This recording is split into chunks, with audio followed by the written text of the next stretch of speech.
अस्सलामु अलैकुम वरहमतुल्लाहि वबरकातुहू। अल्हम्दुलिल्लाहि नहमदुहु व नस्तईनुहु व नस्तगफिरुहु व नु'मिनु बिही व नतवक्कलु अलैहि व नऊज़ु बिल्लाहि मिन शुरूरि अंफुसिना व मिन सय्यिआति अअमालिना। मन यहदिल्लाहु फहुवल मुहतदी व मन युद्लिल फलन तजिद लहु वलिय्यन मुर्शिदा।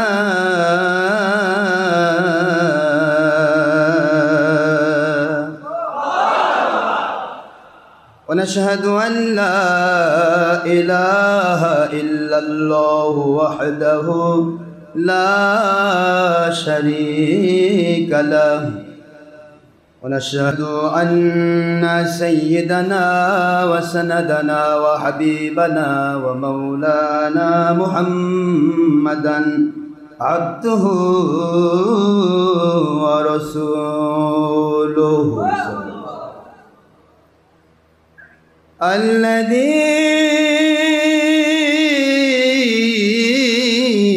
अरसलहु बिलहक़्क़ि शाहिदन व मुबश्शिरन व नज़ीरन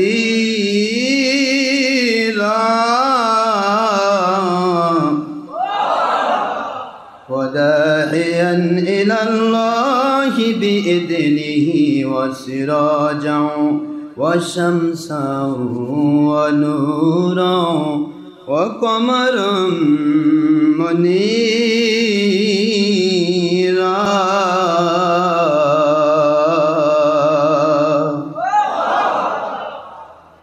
फ़क़द क़ाल अल्लाहु तआला फ़ी कलामिहिल मजीद व फ़ुरक़ानिहिल हमीद व बुरहानिहित तौहीद वल रिसालति वल विलायति वल आखिरह। अऊज़ु बिल्लाहि मिनश शैतानिर रजीम।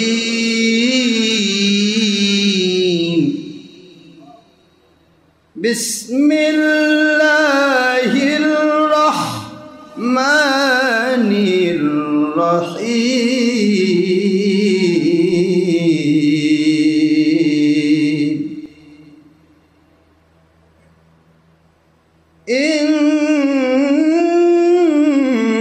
इन्नल्लाहा व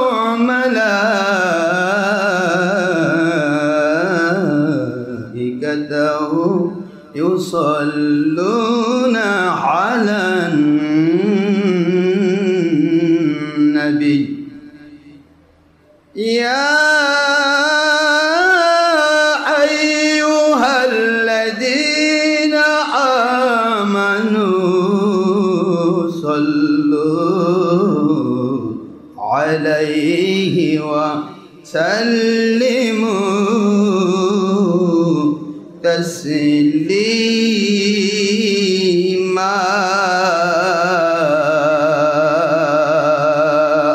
अल्लाहुम्मा सल्लि अला मौलाना मुहम्मद व अला आलि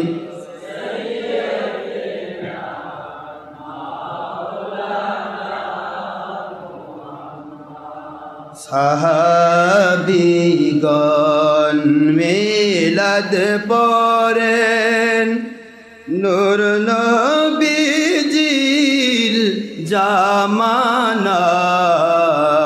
সাহাবীগণ মিলাদ পড়েন নূর নবীজির জামানায়। সানা সিফত কিয়াম করেন সানা সিফত কিয়াম করেন নেহমাতুল কুবরায় জানা যায় আল্লাহুম্মা সাইয়্যিদিনা মাওলানা মুহাম্মদ ওয়া আলা আলি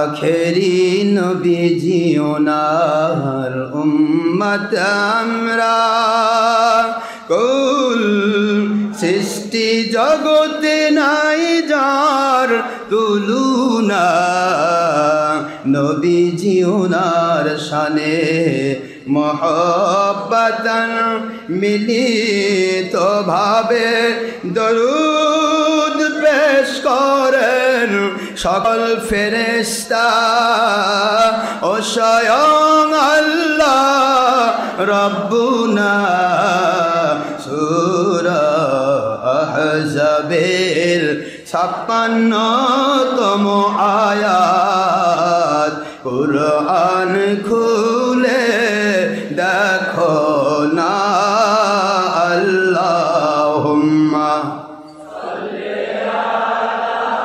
সাইয়্যিদিনা মাওলানা মুহাম্মদ ওয়া আলা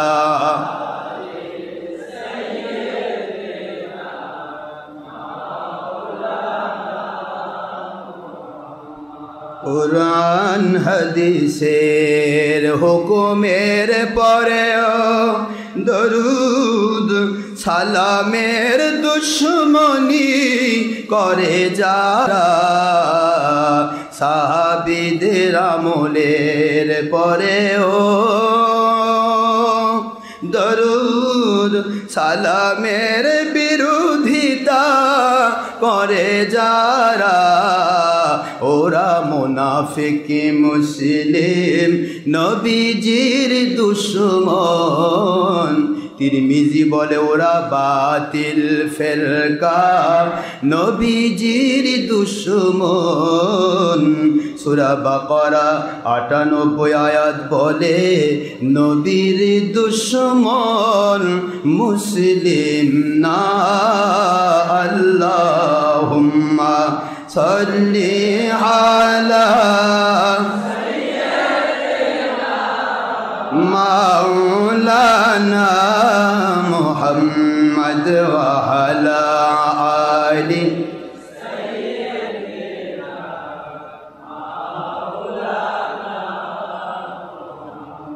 সহিহ তিরমিজির হাদিসে নবীজি বলেন একদল জান্নাতি 72 ফিরকা জাহান্নামী নবীজি বলেন 72 ফিরকা আমার সাহাবীদের মতের বিরোধী আল্লাহুম্মা সাল্লি আলা সাইয়্যিদিনা মাওলানা মুহাম্মদ ওয়া আলা আলি সাইয়্যিদিনা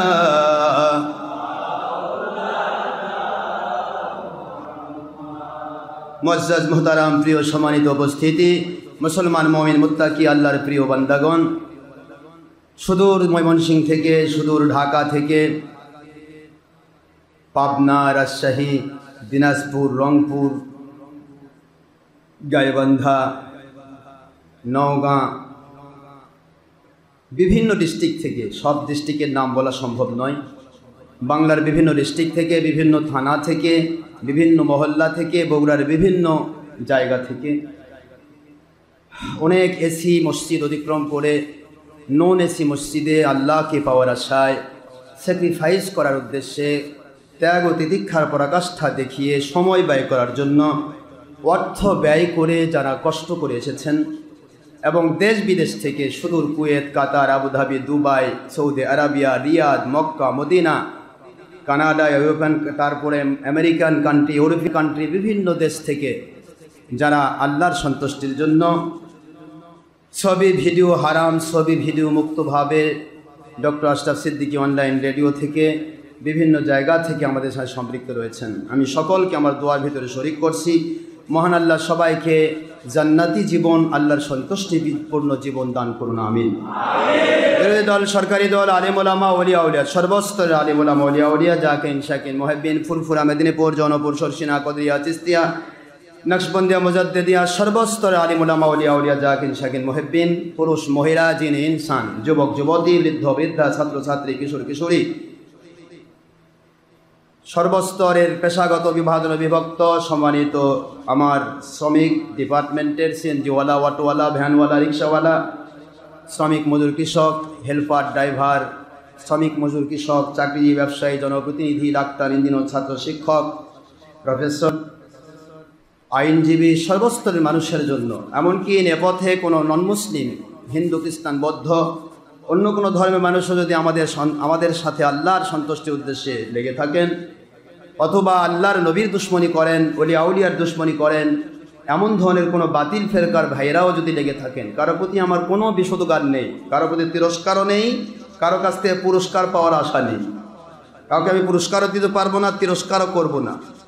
তবে আমি সবাইকে দোয়ার মধ্যে সামিল করছি, নয় দলের স্বার্থে অন্ধ, নয় কোনো ব্যক্তি পূজা, নয় কোনো শুধুমাত্র পীর পূজা, নয় কোনো মৌলবী পূজা, নয় টিভির মুন্সি পূজা, নয় কোনো নিজের স্বার্থ, অর্থের স্বার্থ, দুনিয়ার স্বার্থ, দলের স্বার্থ, বাহবা পাওয়া, চাওয়া না চাওয়া, পাওয়া না পাওয়া, তিরস্কার পুরস্কার, কে আমাকে ভালো বলবে আর কে আমাকে তিরস্কার করবে, কোনো দিকে তাকাবার টাইম আল্লাহওয়ালাদের নেই। আল্লাহওয়ালাদের একটাই কাজ, কি করে আল্লাহ এবং নবীজি সন্তুষ্ট হবে, তাহলে গোটা জগৎ আল্লাহ পাক তার জন্য করে দিবেন।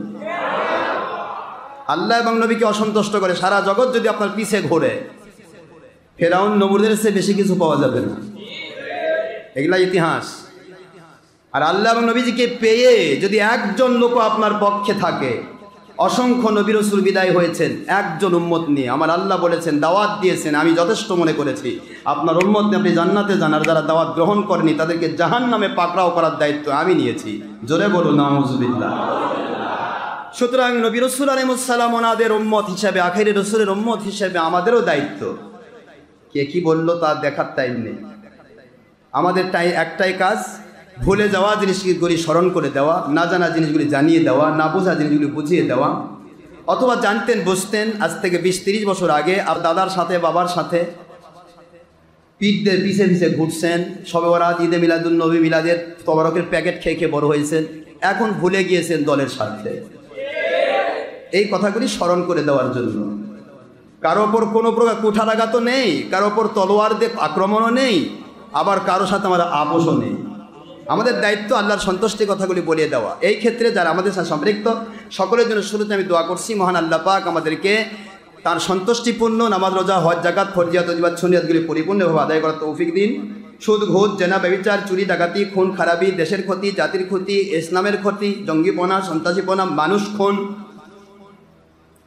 গাঁজা, ইয়াবা, হিরোইন, যাবতীয় নেশাদ্রব্য, এরপরে মহিলার সাথে বেপরদা হওয়া, মহিলার কাছ থেকে টিপে নেওয়া, বাতাস খাওয়া, দেখা করা, ছবি ভিডিও প্রজেক্টের মাধ্যমে নিজের চেহারা পরনারীর কাছে, পরপুরুষের কাছে তুলে ধরে দাউস হয়ে জাহান্নামী হওয়া, এবং হারামকে হালাল মনে করার কারণে বেঈমান হয়ে মরা, নিজে বেঈমান অন্যকে বেঈমান বানানোর চেষ্টা করা, যাবতীয় সকল প্রকার খারাপি থেকে আল্লাহ আমাদের সবাইকে হেফাজত করুন, সবাই বলেন আমিন।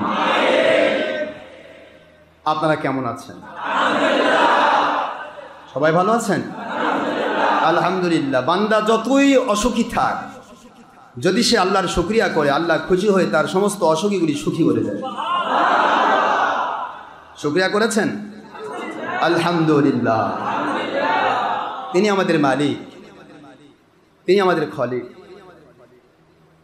আল্লাহর সন্তুষ্টি সবচেয়ে বড় ইবাদত।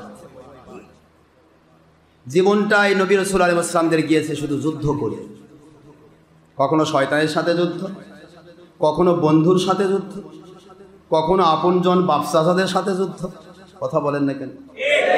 বদর যুদ্ধ কার সাথে হয়েছে? বিরোধীদের সাথে না বাপ চাচাদের সাথে? বাপ চাচা ভাই বেরাদের সাথে নবীর যুদ্ধ।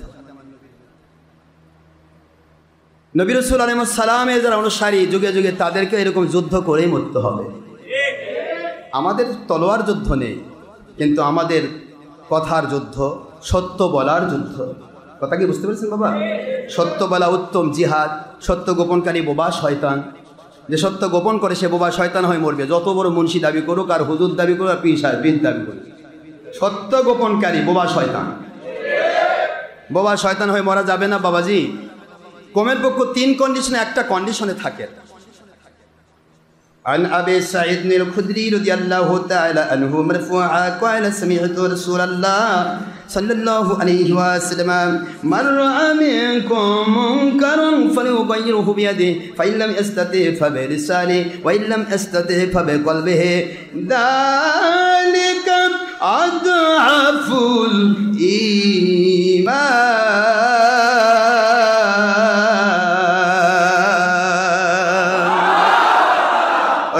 সহিহ মুসলিম ফতুল মুলহিম ফতুল মুলহিম মিশকাত মিলকাত শাতলুমাত সুনান তিরমিজি দারিকুতনি মুসনাদ আব্দুর রাজ্জাক মুসান্নাফ ইবনে আবি শাইবা মুওয়াত্তা মালিক মুওয়াত্তা মুহাম্মদ মুসনাদ আহমদ বিন হাম্বল ওয়া গায়রা যালিকা 50 কিতাবান সহিহা।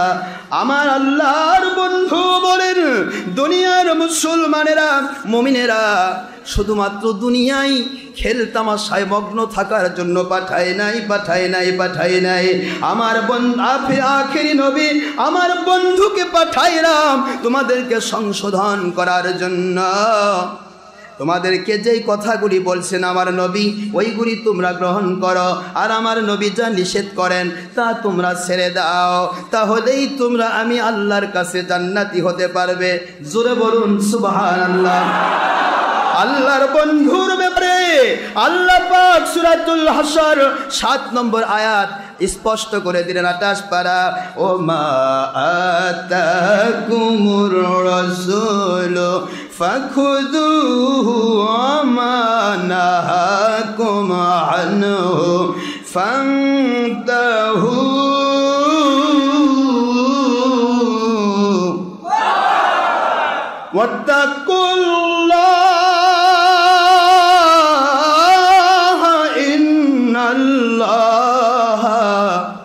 শাদীদুল ইকাব।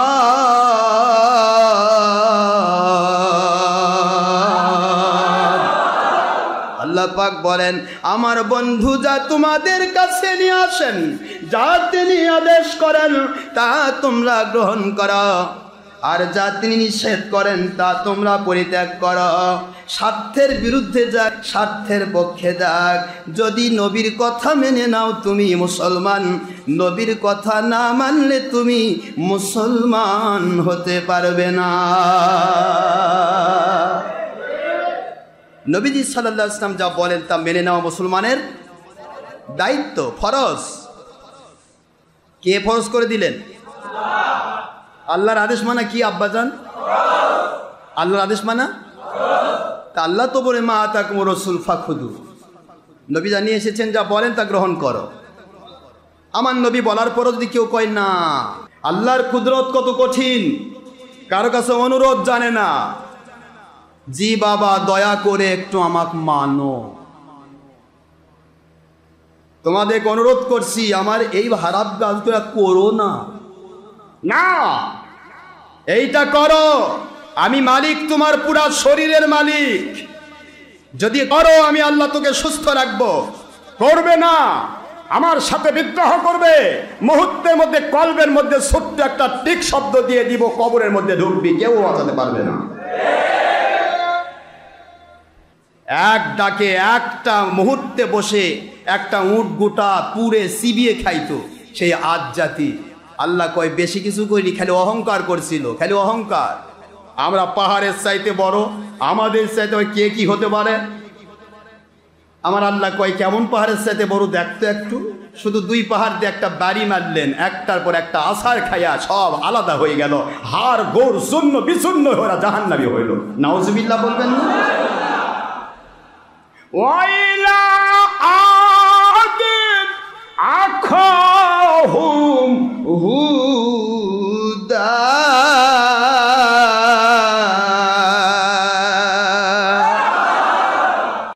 আজ জাতির দিকে তাকাও, ওদের মতো বড় মানুষ আর দুনিয়াতে আমি পাঠাই নাই, পাঠাবো না। সুবহানাল্লাহ বলেন। শুধু নজির সেট করেছি, দুনিয়ার মানুষেরা অহংকার করো না। অহংকার যে করে তার জীবনের আমলে কোনো ঈমান এবং আমলের 4 পয়সার মূল্য আল্লাহ বলেন আমি দেব না। ইন্নাল্লাযীনা কাযযাবু বিআয়াতিনা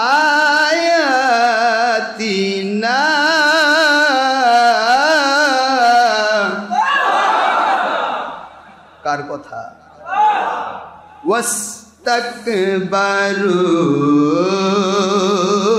আনহা লা তুফাত্তাহু লাহুম আবওয়াবুস সামাই ওয়ালা ইয়াদখুলুনাল জান্নাতা হাত্তা ইয়ালিজাল জামালু ফি সাম্মিল খিয়াত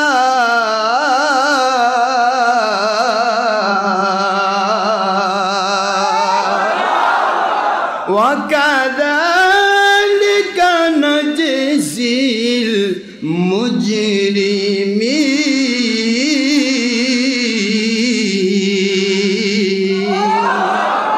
পবিত্র কোরআন শরীফ সূরাতুল আরাফ খুললেই পাবেন 7 নম্বর সূরা 8 নম্বর পারা আয়াত শরীফ নম্বর 40। আমার আল্লাহ বলেন, মুমিন মুসলমান, this notice only for believers, not for disbelievers and non-Muslims, husband, this world, male or female, young or adult or student, true believers of this world. This notice only for believers, not for disbelievers and non-Muslims, husband, this world. If a male or a female, young or adult or student or any create of Allah, my Allah speaking, ayat sharif number 40 in Suratul Araf at the part of 8 surah number 7 in Quran Sharif Makkiyah. My Allah speaking, innal ladina kadzabu bi ayatina wastakbaru anha la tufattahu lahum abwabus samai hatta la tufattahu lahum abwabus sama wa la yadkhuluna al jannata hatta yalijal jamalu fi sammil khiyat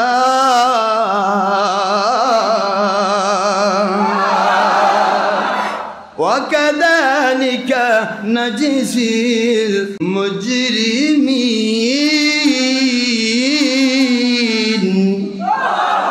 আল্লাহ বলেন, দুনিয়ার মুসলমানেরা, মুমিনেরা শোনো, কাফেরদের জন্য তো notice দিয়েছে, ইন্নাল্লাযীনা কাফারু ফি নারি জাহান্নামা খালিদিনা ফিহা। কাফেরদের জন্য, মুশরিকদের জন্য আমি ফায়সালা করে দিয়েছি, যারা কুফরি করবে ওরা জাহান্নামে যাবে, অনাদি অনন্তকালের জন্য জাহান্নামে থাকবে, ওদের জন্য ফিরে আসার আর সুযোগ থাকবে না। কিন্তু মুসলমান মুমিন দাবি করে কেউ যদি আমার কোরআনের বিধান, আমার নবীজির হাদিসের বিধানকে নিজের শয়তানি জিদের বশবর্তী হয়ে, রাগের বশবর্তী হয়ে, শয়তানের ধান্দায় পড়ে, শয়তানের যাবতীয় ধোঁকায় পড়ে, যদি কোনো মুসলমান আল্লাহর কোরআন রাসূলের সুন্নাহর আইনকে যদি এদিক সেদিক করার চেষ্টা করে, মিথ্যা প্রতিপন্ন করার চেষ্টা করে, জিদের বশবর্তী হয়ে শয়তানের ধোঁকায় পড়ে সত্যকে গোপন করে যাওয়ার চেষ্টা করে, সত্যকে অস্বীকার করার চেষ্টা করে, আল্লাহ পাক বলেন এটা কেন তারা করে? কারণ তারা হয় টাকাওয়ালা, এই জন্য অস্তাকবারু আনহা, তাদের অহংকার বড় বেশি হয়, অহংকারী হয়। আমার এত টাকা, আমার এত জমিদারি, আমার এত বাড়ি গাড়ি, আমার এত দান সদকা, এত মাদ্রাসা বানালাম, এত হুজুরকে খাওয়ালাম, সারা জীবন লাখ লাখ হুজুর আমার পিছে পিছে বগলের তলে ঘোরে, হাজার রকমের চিন্তা চেতনা, তার ভিতরে শয়তান বিভিন্ন প্রকার অহংকার জুড়িয়ে দেয়। এই অহংকারকে যদি কবর দিতে না পারে, অহংকারের বশবর্তী হয়ে যদি ওই মানুষটা চলতে থাকে, ও যত বড় মুসলমান মুসলমান দাবি করুক, যত বড় দানবীর দাবি করুক, হাজার হাজার মাদ্রাসা বানাক, এমনকি কাবা ঘরের পিছে, কাবা ঘরের ভিতরে যেই কাবাতে 1 রাকাত নামাজে 1 লক্ষ রাকাতের সওয়াব, ওই কাবা ঘরে যদি নবীজির পিছনে ওই ব্যক্তি নামাজ আদায় করে, আমার আল্লাহর কোরআনের আইন জারি হয়ে গেল। আমি আল্লাহ তোমাদের জন্য আইন জারি করে দিলাম, ওয়াস্তাকবারু আনহা, যে ব্যক্তি অহংকার করলো ওই বিষয়ে, ওদের জন্য লা তুফাত্তাহু লাহুম আবওয়াবুস সামা, লা তুফাত্তাহু লাহুম আবওয়াবুস সামা, ওদের জন্য আসমানের দরজা খোলা হবে না, হবে না, হবে না। দ্যাট মিনস হজ 22,000 বার করবে, কবুল হবে না। যাকাত কোটি কোটি টাকা দেবে, কবুল হবে না। সারা জীবন লক্ষ কোটি রাকাত নামাজ পড়বে, কবুল হবে না। দান সদকা খয়রাত করে গোটা জগৎকে ভাসিয়ে দিবে, কবুল হবে না। লা তুফাত্তাহু লাহুম আবওয়াবুস সামা, ওদের জন্য একটি আসমানের দরজা খোলা হবে না, হবে না, হবে না, বরং ওদের জন্য জাহান্নামের দরজা খোলা হয়ে যাবে। উপরে আসমানের দিকে জান্নাত, জাহান্নাম হলো জমিনের নিম্ন স্তরে। ওরা যত দোয়া করুক, লক্ষ কোটি মানুষ নিয়ে দোয়া করুক, ওদের দোয়া কবুল করা হবে না। কাদের জন্য?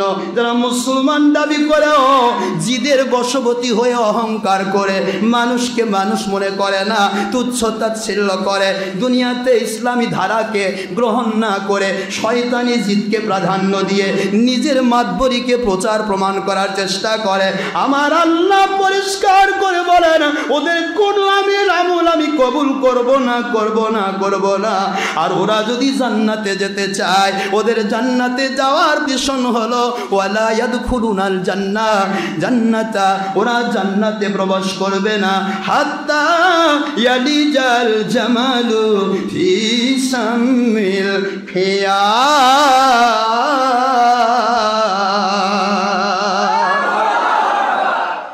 একটা ছোট্ট সোনামুখী সুই, ছোট্ট একটা সোনামুখী সুই, এই সুয়ের ছিদ্র পথ দিয়া একটা উটের পশম প্রবেশ করা অসম্ভব নয়।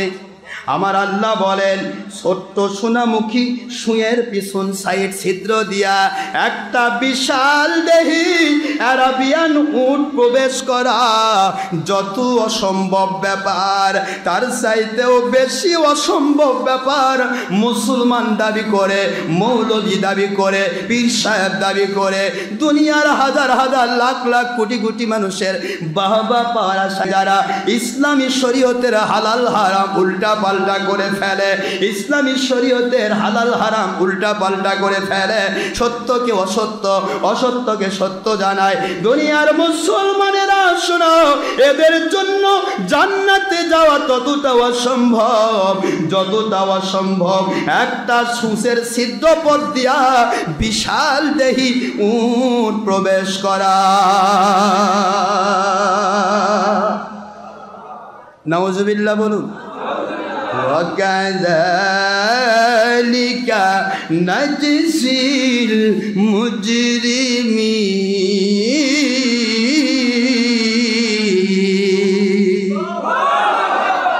এইভাবে যুগে যুগে আমি ধর্মের নামে অধর্মের লেবেলধারী বেঈমান, ধর্মের নামের মুনাফিক, ধর্মের নামে অহংকারী, ইসলামের নামে যাবতীয় শয়তানের ধোকায় পড়া মানুষ যারা তওবা না করে, আল্লাহর কাছে ফিরে না আসে, আমি এভাবেই তাদেরকে পুরস্কৃত করেছি। নাউজুবিল্লাহ বলুন। কথা কার? একটু জোরে বলুন। তাহলে আমরা কি অহংকারী হতে পারবো? শয়তানের ধোকায় পড়ে জিদ করে সত্যকে অস্বীকার করতে পারবো? আমাদের জীবনটাই শুধু যুদ্ধ আর যুদ্ধ। মন আর চায় না কখনো কারো সাথে ভেজাল করি, আমার মন একেবারেই চায় না। আমি যদি আজকে আপনাদের এখানে মসজিদে না আসতাম, আমার তো মনে হয় নতুন করে আবার একটা এমন ঝড় হতো যে যদি কোনো ব্যক্তির কারণে আমার মসজিদ আসা বাধা হতো, সেই ব্যক্তিটাকে পাইলে আপনারা খাইয়ে ফেলবেন। কথা ঠিক না বেটি? কথা বলছেন না? কারণ এটা আমার জীবনের ইতিহাস, শুরু থেকেই হয়েছে, এখনও হচ্ছে। 2004 সালে এক মসজিদ কমিটির সাথে আমার ঝগড়া হয়েছিল। এমন অবস্থা হলো, পালিয়ে গেল তারা, এমনকি তারা হাত জোর করে তওবা করে বাঁচার পথ ছিল না, এমন অবস্থা। লাস্টে এসে আমার কাছে তওবা করে ফিরে আসতে তারা বাধ্য হয়েছে। সদস্য সংখ্যা একটা দুইটা নয়, 450 সদস্য বিশিষ্ট মসজিদ কমিটি পর্যন্ত হাত তুলে সমস্ত হাজার হাজার মানুষের কাছে তারা হাত জোর করে ক্ষমা চাইতে বাধ্য হয়েছে। সেই পুরুষ আমি। আমার আল্লাহর দয়া, আমার কোনো অহংকার নেই এখানে। তিনি দয়া করেছেন, আমি করতে পারি। শয়তানের সাথে আমি জীবনে কোনোদিন আপোষ করিনি। শয়তান আমার বগুলে নাচবে আর আমি ওর মোতাবেক ফুটবল খেলবো না। আমার কাছে শয়তান ফুটবল হয়ে লাত্তি খেয়ে পৃথিবীপান্তরের প্রান্ত পেরিয়ে এখান থেকে ওই ইন্ডিয়াতে পার হয়ে যাবে, আমার কাছে আসতে পারবে না। পালাতে বাধ্য হয়েছে। এর পরবর্তীতে আবার জামিল মাদ্রাসার খারেজির সাথে হলো 2004 সালে। কথা বুঝতেছেন? 2000 সালে হলো কমিটির সাথে, 2004 সালে জামিল মাদ্রাসা খারেজি, তারাও পালালো। 2010 সালে তবলিগি সয়জিদ তবলিগ জামা, তারাও পালালো।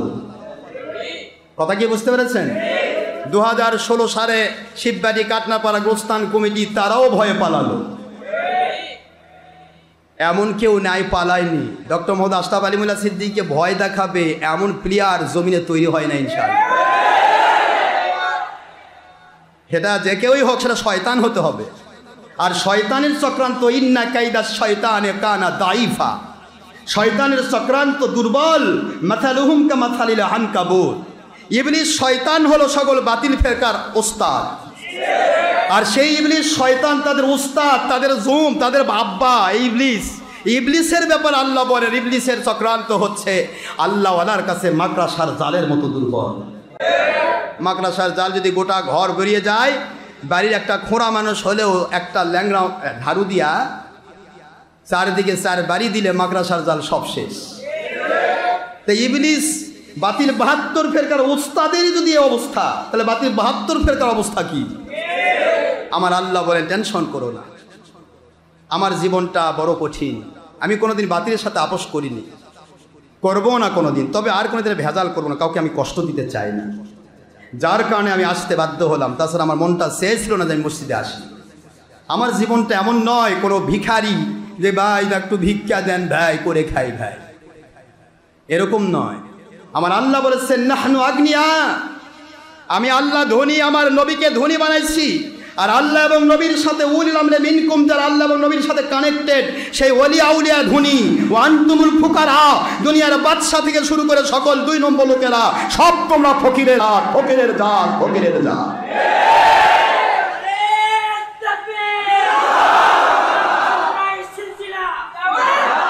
সব কিছুই হচ্ছে ফকিরের জাত। ঘোষণা আমার না, ঘোষণা কার? সেই আল্লাহ পাক রব্বুল আলামিন আমাদেরকে দয়া করে চালান। আমার জীবনটা বড় কঠিন, কারো দয়া দাক্ষিণ্যে চলতে চাই না, আমি চলতে চাই আমার আল্লাহর দয়া। আল্লাহ পাক সবাইকে বোঝার তৌফিক দিন, যেন আমরা অহংকারী না হই। 1.5 টাকার মালিক হয়ে যেন অহংকার না হই। মনে যেন না করি যে আমরা বোধহয় মানুষকে খাওয়াই, আমি না দিলে বোধহয় মানুষ না খায়া মরবে। কথা কি বুঝতে পেরেছেন? শয়তান যখন মানুষকে ধোঁকা দেয়, তখন ওই মানুষটাকে ধীরে ধীরে খেয়ে ফেলে।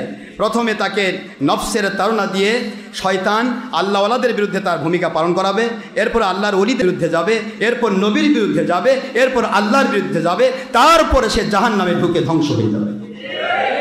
এটা শয়তানের ধোঁকা। এই শয়তানের ধোঁকাগুলি থেকে বাঁচা আমাদের খুব জরুরি, ঠিক না? ঠিক ধরে কেউ ভিক্ষুক নয় দুনিয়াতে। দুনিয়াতে সবাইকে আল্লাহ পাক খাওয়ান, কিভাবে খাওয়াবেন সেটা মালিকই সেটিং করে রেখেছেন। তবে হয়তো তুমি একজনকে 10 টাকা দিচ্ছ, আল্লাহ বোঝাচ্ছেন এই 10 টাকা দিচ্ছ বলে আমি অন্যদিকে তোমার 10 কোটি টাকার রাস্তা খুলে রেখেছি। এখনই 10 টাকা বন্ধ করো, তোমার 10 কোটি টাকার রাস্তা আমি বন্ধ করে দেব। এটা মালিকের কুদরতি ব্যাপার। পৃথিবীতে কেউ কাউকে খাওয়াতে পারে না, কেউ কাউকে পরিচালক হতে পারে না। পরিচালনা তিনি করেন, শুধু তিনি সাইড দিয়ে দেখেন, দেখি কে কি করে। কুল্লুকুম আর-রাইদ وفي رواية أخرى في البخاري كلكم من راعين وكلكم مسؤول عن رعيته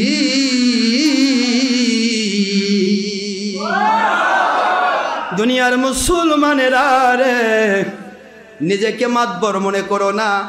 তুমি যে কয়টা মানুষ তোমার আন্ডারে খায়, তোমার আন্ডারে চলে, ওদের দায়িত্ব তোমাকে আমি এমনভাবে দিয়েছি, তুমি ওদের রাখাল। তুমি ওদের কি রাখাল? একটা ছাগল যদি বাঘে খেয়ে ফেলে, রাখালকে জবাবদিহি করতে হয় মালিকের কাছে। কথা বলেন। একটা রাখাল যদি একটা ছাগল যদি ছাগলের প্রজন্ম দিয়া বাড়ায় ফেলে, মালিক তার উপর খুশি হয়ে তার বেতন বাড়ায় দেয়। কথা বলেন না কেন? আমার নবীজির প্রত্যেকটি কথা হলো দর্শনযুক্ত, বিজ্ঞানসম্মত।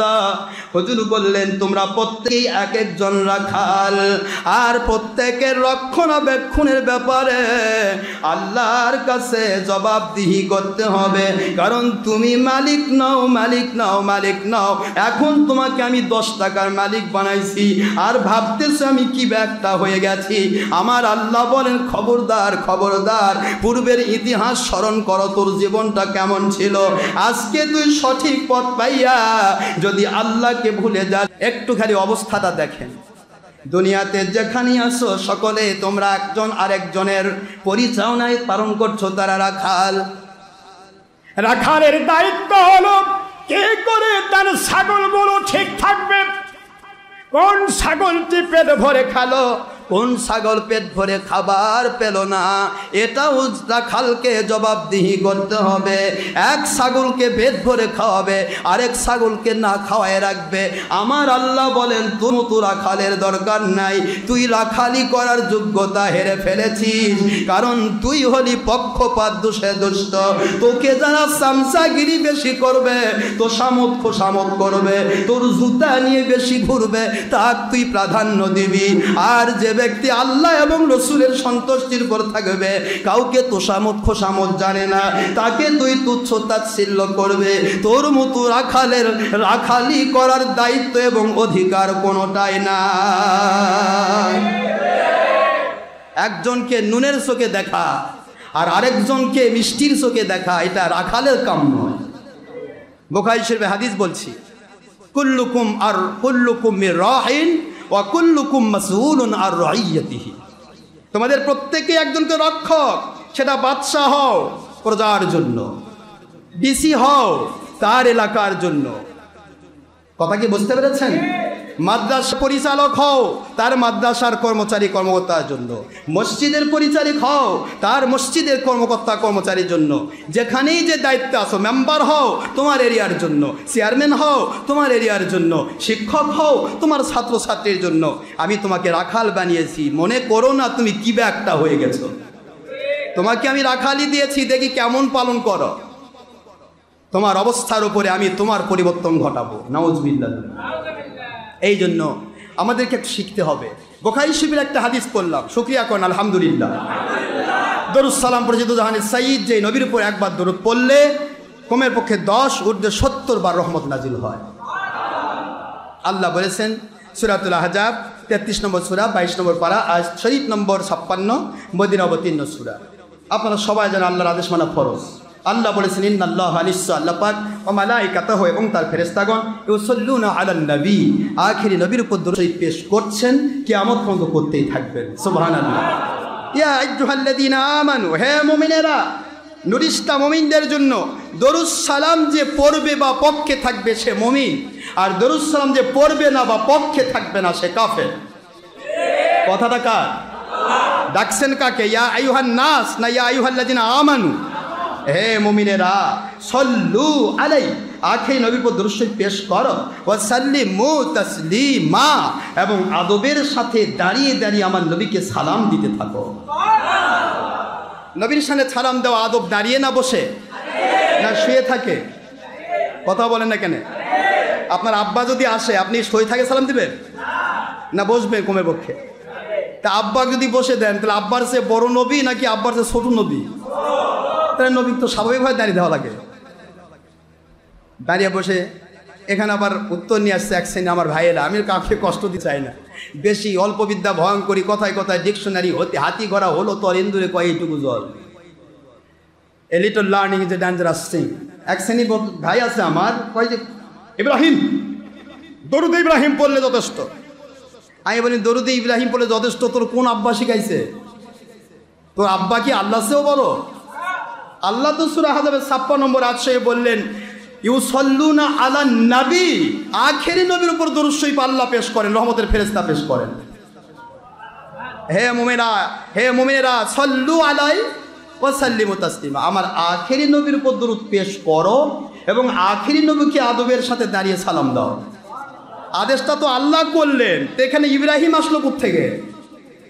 এই আয়াততে ইব্রাহিমের নামও নাই, গন্ধও নাই। তার মানে এদের আব্বারা আল্লাহর চেয়েও বড়।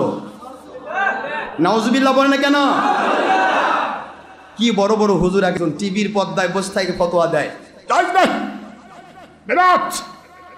যদি বলা হয় ভাই রাম ছাগল মুন্সি তোর টিভি শয়তানের বাক্সটা কোন হাদিসে আছে, ও তখন আমতা আমতা করে, কয় এটা নবীর যুগে ছিল না। নবীর যুগে ছিল সেটা তো বেদাত বেটা, আর আমি যেটা নবীর যুগে ছিল না সেটা তো তোর ভাষায় বেদাত। কথা কয় না? দেখেন না, তুই বেদাত কাম তো এমনি প্রমাণ করতেছিস, নবীর যুগে ছিল না, সাহাবীর যুগে ছিল না, সুতরাং বেদাত। টিভির পর্দা কোন নবীর সুন্নত না সাহাবীর সুন্নত? টিভিতে কাক দেখান? টিভি শব্দের অর্থ বোঝেন? টিতে টেলিভিতে, দূরকে ছবির মাধ্যমে কাছে দেখানোর নাম টেলিভিশন। দেখানো কি বলেন না? কি দেখানো? তাহলে আমি নামাজ পড়ছি, দেখাচ্ছি আল্লাহ না মানুষ? মানুষ দেখানো আমারই তো শিরক। আমি ওয়াজ করতেছি দেখাচ্ছি মানুষকে, আল্লাহ তো সবই দেখে নাকি টিভি দেখে? আমি দেখাচ্ছি মানুষকে। তো টিভির পর্দায় বসে তুমি বলতেছো শিরক ও বেদাতের বিরুদ্ধে বিশাল কথা, শিরক বেদাতের ভয়াবহতা, কিন্তু যেই ব্যক্তি মানুষকে দেখানোর নিয়ত করে টিভির পর্দা আসে, টিভি মানেই মানুষকে দেখানোর জন্য, এক নম্বর মানুষ দেখানোর জন্য, সেটা পুরুষ দেখুক মহিলা দেখুক, এটাই শিরক। তো তুই নিজেই তো পাকা মুশরিক বেটা, তুই কেমনে মানুষকে শিরক থেকে বাঁচাবি? তুই নিজে তো মুশরিক, তুই তো শিরকের ডিব্বায় হাডুডুডু খেলতেছিস। তুই একটাবার বল যে টিভি দেখাচ্ছি আল্লাহকে, টিভি দেখাচ্ছি মানুষকে। তো মানুষ দেখানোর জন্য নামাজ পড়লে তো শিরক হয়। ফাওয়াইলুল লিল মুসাল্লিন আল্লাযিনা হুম আন সালাতিহিম সাহুন আল্লাযিনা হুম ইউরাউন। যারা মানুষ দেখানোর জন্য নামাজ পড়ে, ফরজ নামাজ আর থাকবে না, এটা হবে মুশরিকের আমল, শিরক। নামাজই শিরক হয়, তুই ওয়াজ করতেছিস, মানুষকে শিরকের বিরুদ্ধে শিখাচ্ছিস। পীরেরা শিরক করে, পীরেরা শিরক করে না বাবা। তোর আব্বা দাদাও সারা জীবন পীরের পিছে ঝোলানে ঘুরছে।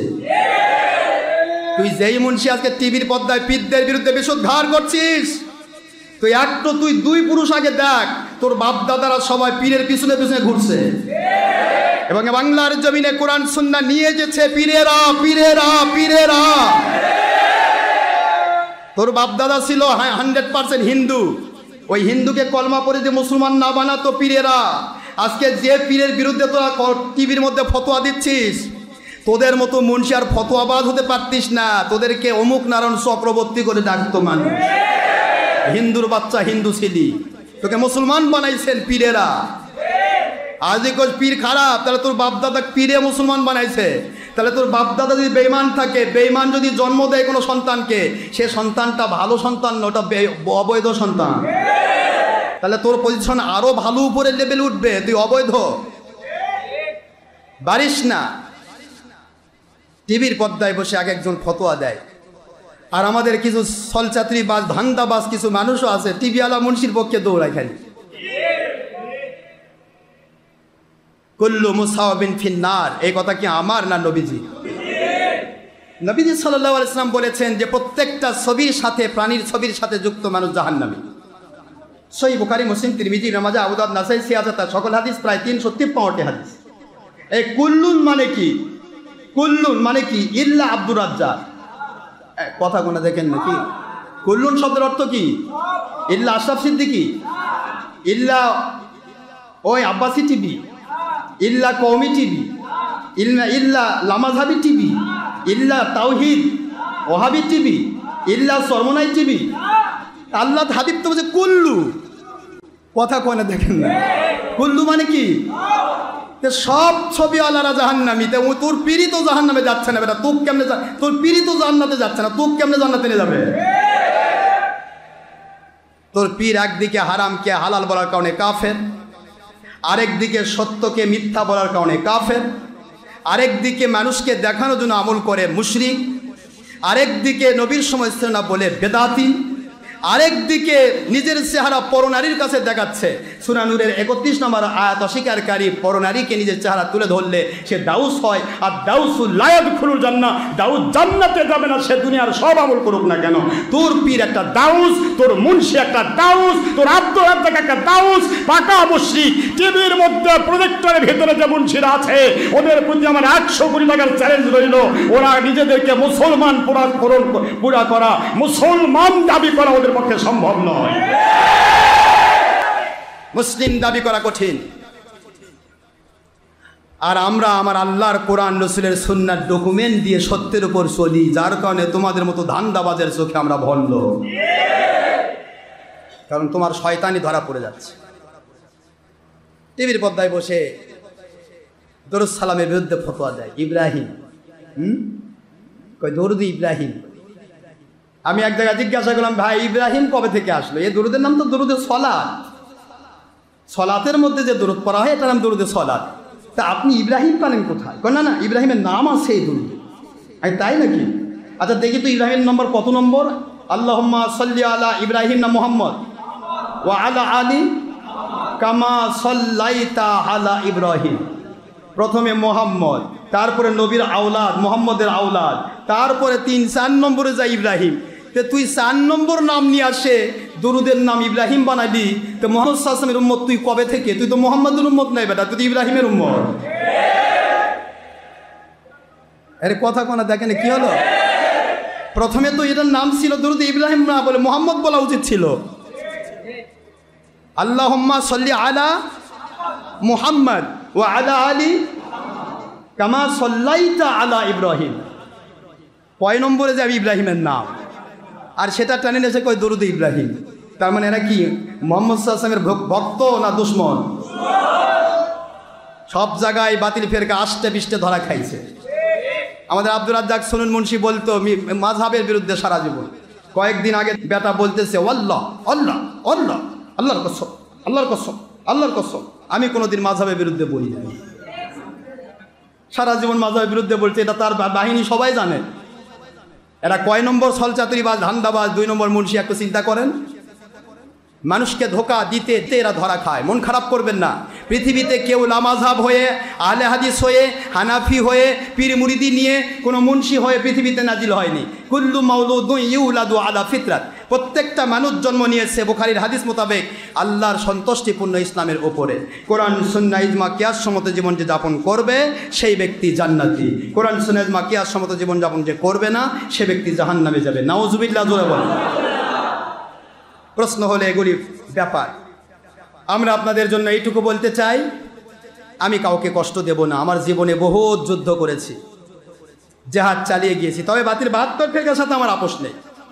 আমার মৃত্যু পর্যন্ত 100 কোটি টাকার চ্যালেঞ্জ থাকবে।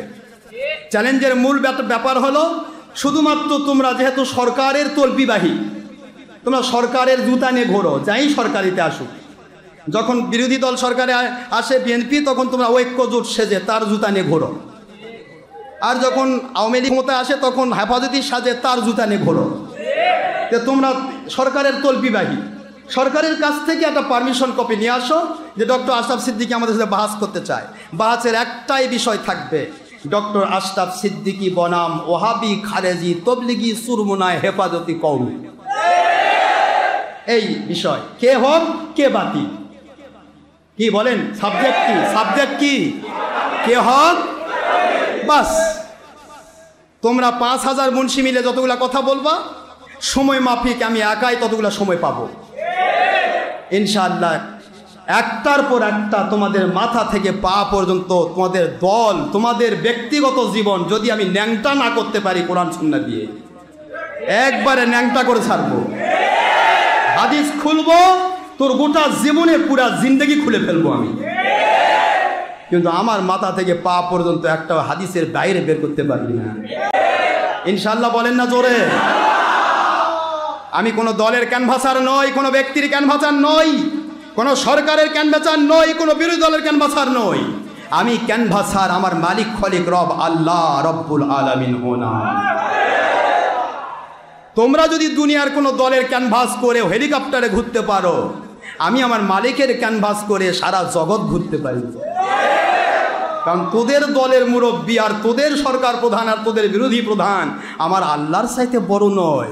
আমার আল্লাহর দৃষ্টি তোরা ফকিরের জাত। ফকিরের জাতি যদি তোর ঝোলা ভরাতে পারে, তাহলে যিনি বাদশার বাদশাহ তিনি আমারও ভরাই দিবে। ইনশাল্লাহ বলেন জোরে।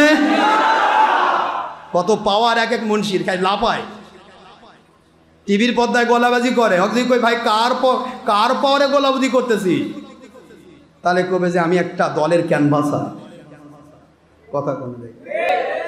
আর আমার গলাবাজিতে কেউ প্রশ্ন করুক বাংলার কোন দল বলতে পারে ডক্টর আশরাফ আমার ক্যানভাসার, টুটি চেপে ধরবো আমি ক্যানভাসার আমার আল্লাহ এবং নবীজি। তুমি যদি 2 নম্বর দলের ক্যানভাসার হয়ে নারীর সাথে পুরুষ হয়ে মুসাফা করে তুমি যদি হক্কাই রব্বানি আলেম হও, তাহলে আমি তোমার হারাম কাজ বাদ দিয়া আমি কেমনে ভণ্ড হই বেটা ভণ্ডের জাত। তুই হারাম টিভির মধ্যে বসে নিজের 4 পাও নারীকে দেখাবি তুই হক্কাই রব্বানি সারা গাও চুলকানি, আর আমরা সমস্ত হারামের বিরুদ্ধে কোরআন শোনার ডকুমেন্ট দিয়ে আল্লাহর পক্ষে কথা বলে আমরা হব ভণ্ড। এই কথা তোর বাপের বানানো কথা, খালি সামনে এসে দেখ, তোকে আমি কমপ্লিট আপাত মস্তক ল্যাংটা করবো, খুলে ফেলবো আমি ইনশাল্লাহ। কিছুই দেখাতে পারবি না। কিসের দলিল তুই দেখাবি? কোরআনই মানিস না, তুই কি সই হাদিস মানিস? বেটা দেড় ব্যাটারি বোঝেন। একটা টর্চ লাইট যদি 2 ব্যাটারি হয় তাহলে টাইট হয়ে থাকে, নড়ে না। একটা টর্চ লাইট 3 ব্যাটারি হলে টাইট হয়ে থাকে, নড়ে না। কিন্তু 2ও নয় 3ও নয়, দেড়, মাঝখানে অর্ধেক ফাঁকা, খালি ঘটঘট ঘটঘট করে নড়ে। এই 1.5 ব্যাটারি মুন্সিরা খালি ঘটঘট ঘটঘট করে নড়ে। এটা বেদাত, এটা শারেক, এটা নাই, এটা আছে। ভাই দলিল কই? দলিল নাই। আকেল খাটান, দলিল নাই। আমার আল্লাহ যে বলেন কুল হাতু বুরহানাকুম ইন কুনতুম সাদিকিন।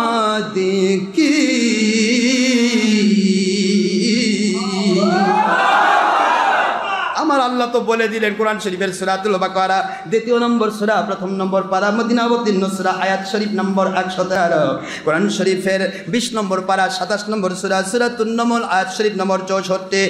আল্লাহ রাব্বুল আলামিনের গোলাম যদি তোরা হইতিস তাহলে যুক্তি বা দলিল সামনে নিয়ে আসতিস না, বলতে পারতিস না আকেল খাটান। আল্লাহ বললেন দলিল দাও, হালাল বললে দলিল দাও, হারাম বলে দলিল দাও, আছে বলে দলিল দাও, নাই বললে দলিল দাও, জায়েজ বলে দলিল দাও, নাজায়েজ বলে দলিল দাও। ইন কুনতুম সাদিকিন, যদি তোমরা সত্যবাদী আল্লাহওয়ালা হয়ে থাকো, দলিল না দিয়া বাপ দাদার খোঁড়া যুক্তি যদি দাও, বোঝাই যাবে তোমরা সত্যবাদী নও, বাতিল 72 ফেরকার মিথ্যাবাদী, ইসলামের লেভেল ধারী বেঈমান। আকেল খাটাও, কি কথা? কষ্ট হচ্ছে আপনাদের? বাবাজিরা আমার, বোঝার চেষ্টা করবেন। সত্য বলা উত্তম কাজ। সেই ব্যক্তি সত্য বলতে পারেন যেই ব্যক্তি আমার আল্লাহর দয়া দিয়ে চলে। টিভির মুন্সিকে বলবেন ভাইজান আপনি এত লম্প ঝম্প করতেছেন, আপনার পাওয়ার কিসের? ও মুন্সি ভাবে আল্লাহর পক্ষে বলতেছি, একটু রিপ্লাই করেন, আল্লাহ কি টিভি করবার কইছি? কথা কর্মে দেবেন। তুই যে টিভির মধ্যে লাপাচ্ছিস, আল্লাহ তো টিভির বিরোধী, মানুষকে দেখানোর বিরোধী, শোনানোর জন্য বলেছে। বলেন না কেন সুবহানাল্লাহ? তুই তো পায়খানার মধ্যে ডুবে আছিস। আল্লাহর বন্ধু বললেন একটা ছবি হারাম, জোর করে জুলুম করে সরকার যদি চাপিয়ে দেয় এটা সরকারের দায়। কথা বলছেন না কেন? কিন্তু তুই ইচ্ছা করে নিজের চেহারা পরনারীর কাছে তুলে ধরবি, এটা তো পরিষ্কার তোর নফসের গোলামি, শয়তানের গোলামি। শয়তানের গোলামি করে তুই নিজেকে হক দাবি করতিস কোন সাহসে? আল্লাহ তো বললেন ইন্নামা ইয়াখশাল্লাহ মিন ইবাদিহিল উলামা।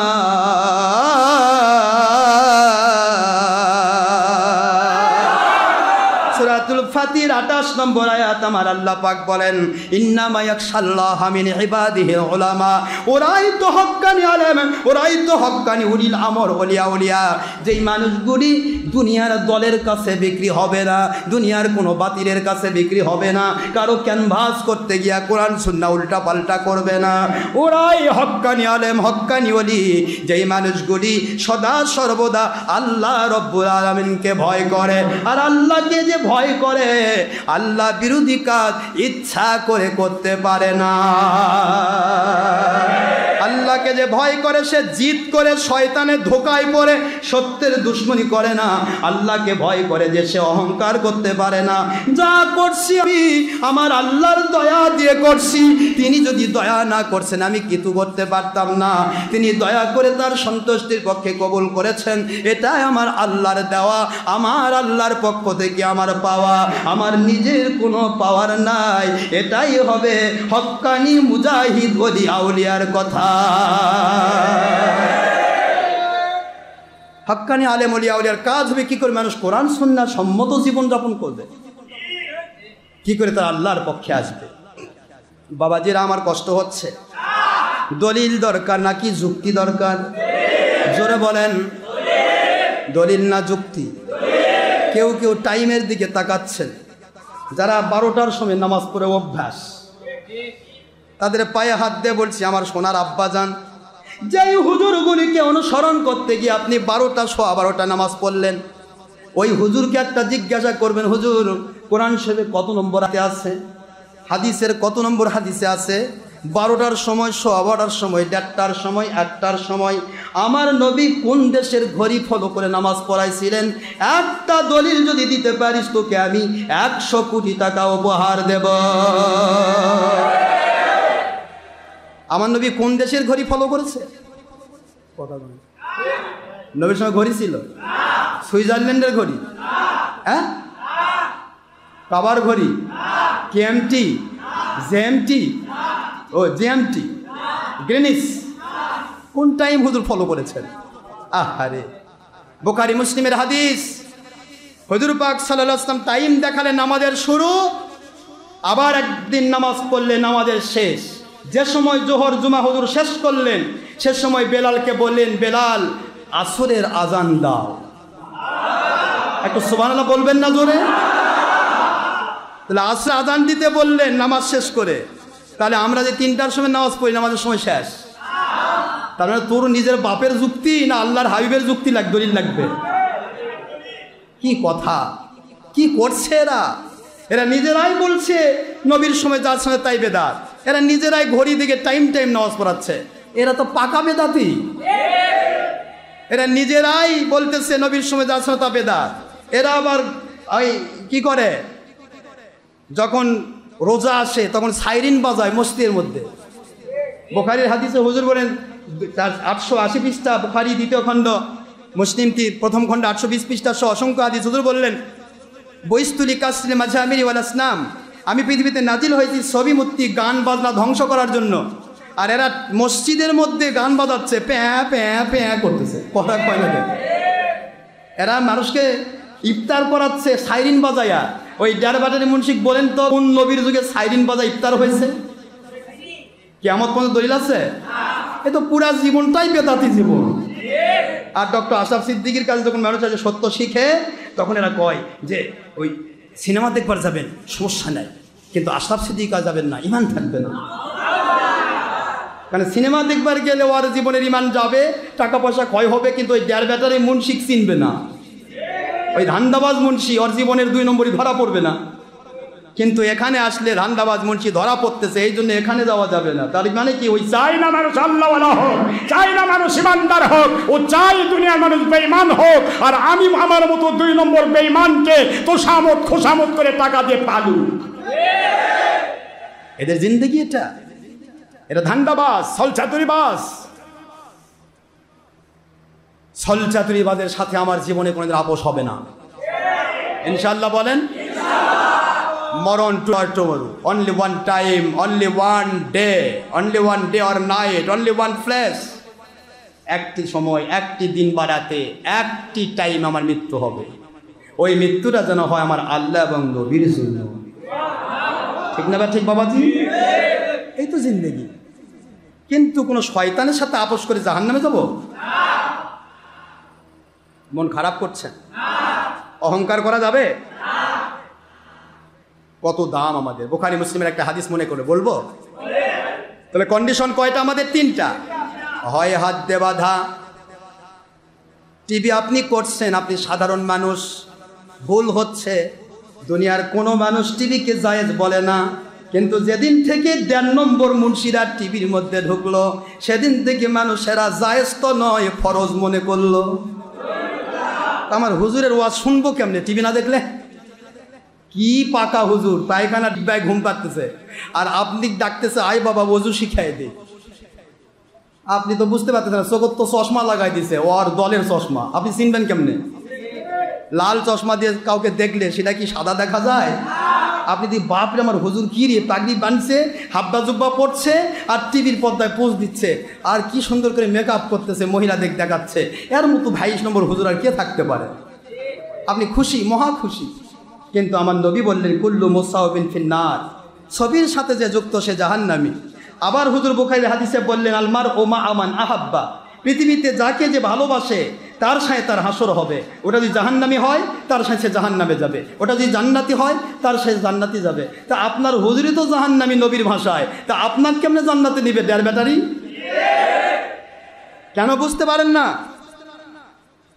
হুজুর বললেন টিভির পর্দা, ছবি, ভিডিও, টিভি, একটা ছবি হারাম। লাখ লাখ কোটি কোটি ছবিকে মুভি করে দেখানো হয়। ছবি যদি না হয় তাহলে দেখায় কি? ছবির ছায়া। তা ছবির ছায়াই হোক, ছায়াটা হবে কেমনে? ছবি না থাকলে ছায়া হবে কেমনে?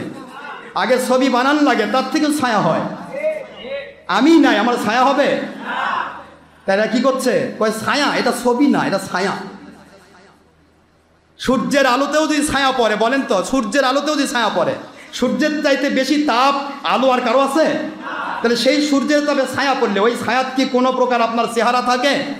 তাহলে ছায়ার কোনোদিন চেহারা থাকে না। এ ডের ব্যাটারি মুন্সি, ধাপ্পাবাজ, ধান্দাবাজ, ইহুদি সেই বানুর মুন্সি, যেই বানুরা বলেছিল আল্লাহ তো মাছ ধরতে নিষেধ করেছেন, কিন্তু মাছ বেঁধে রাখতে নিষেধ করেনিন। আমরা মাছ বেঁধে রাখতেছি, রবিবার দিন ধরবো। এই যুক্তিবাদী ডের ব্যাটারি ইহুদি সেই বানর 3 দিন বানর হয়ে জাহান্নামে গেছে। ওই যুক্তিবাদী বানরের মতো এরাও সেই বানর মার্কা মুন্সি। এরা যুক্তি দিয়ে মানুষকে ধ্বংস করতে চায়। সাধারণ মানুষ যা হারাম মনে করেছে ওটা হারাম, একদিন সে ফিরে আসবে, তওবা করবে ইনশাআল্লাহ। আমার কাছে যারা আসা যাওয়া করেন, বাড়ির টিভি থাক আর ফেসবুকে ছবি করেন, একদিন আপনার তওবা করার এমেজ হয় না? মনটা চায় না? আল্লাহ আমি ভুল করতেছি, আল্লাহ ভুল করতেছি, আল্লাহ এই যে ভুল করতেছি, আল্লাহ এই অনুভূতিটাও আল্লাহ খুশি হয়। আর না আল্লাহ আমি ভুল করিনি, আমি ভালো কাম করতেছি, আল্লাহ আল্লাহ তুই তো বড় রে বাহাদুর, আমি হারাম করছি আর তুই করতেছিস, ঠিক করছিস, তোর মতো বেঈমান তো দুনিয়াতে নাই। কথা কি বুঝে আসে? এই কথাগুলি বলা উদ্দেশ্য নয় বাবা, বোঝার চেষ্টা করুন। আমার নবীজি পাক সাল্লাল্লাহু আলাইহি ওয়াসাল্লাম ওনার হুকুম মোতাবেক আমাদের চলতে হবে। একটা জিনিসও আমরা নফসের গোলামি করব না। আপনারা বের করে দেখান একটি আমল আমার, ও ডক্টর মোহাম্মদ আশরাফ আলী মোল্লা সিদ্দিকী, অমুক দিনের অমুক আমল আপনার লোক দেখানো, বানানো গল্প, লোক দেখানো, অথবা আপনার এটা দলিল ছাড়া নিজের জিদের বশবর্তী হয়ে নফসের গোলামি করে কথা বলেছেন, আমল করেছেন, একটা আমাকে দেখান, এই মুহূর্তে তওবা করে আপনার বায়াত হব ইনশাআল্লাহ। কিন্তু পারবেন না বাবা, আমার সামনে আসলে আমি কোরআন হাদিস দিয়া আপনার মাথার টুপি খুলবো, আপনার জামা খুলবো, আপনার লুঙ্গি খুলবো। কথা কয় না? কি পড়ছেন সব খুলে ফেল দিব আমি। মন খারাপ না?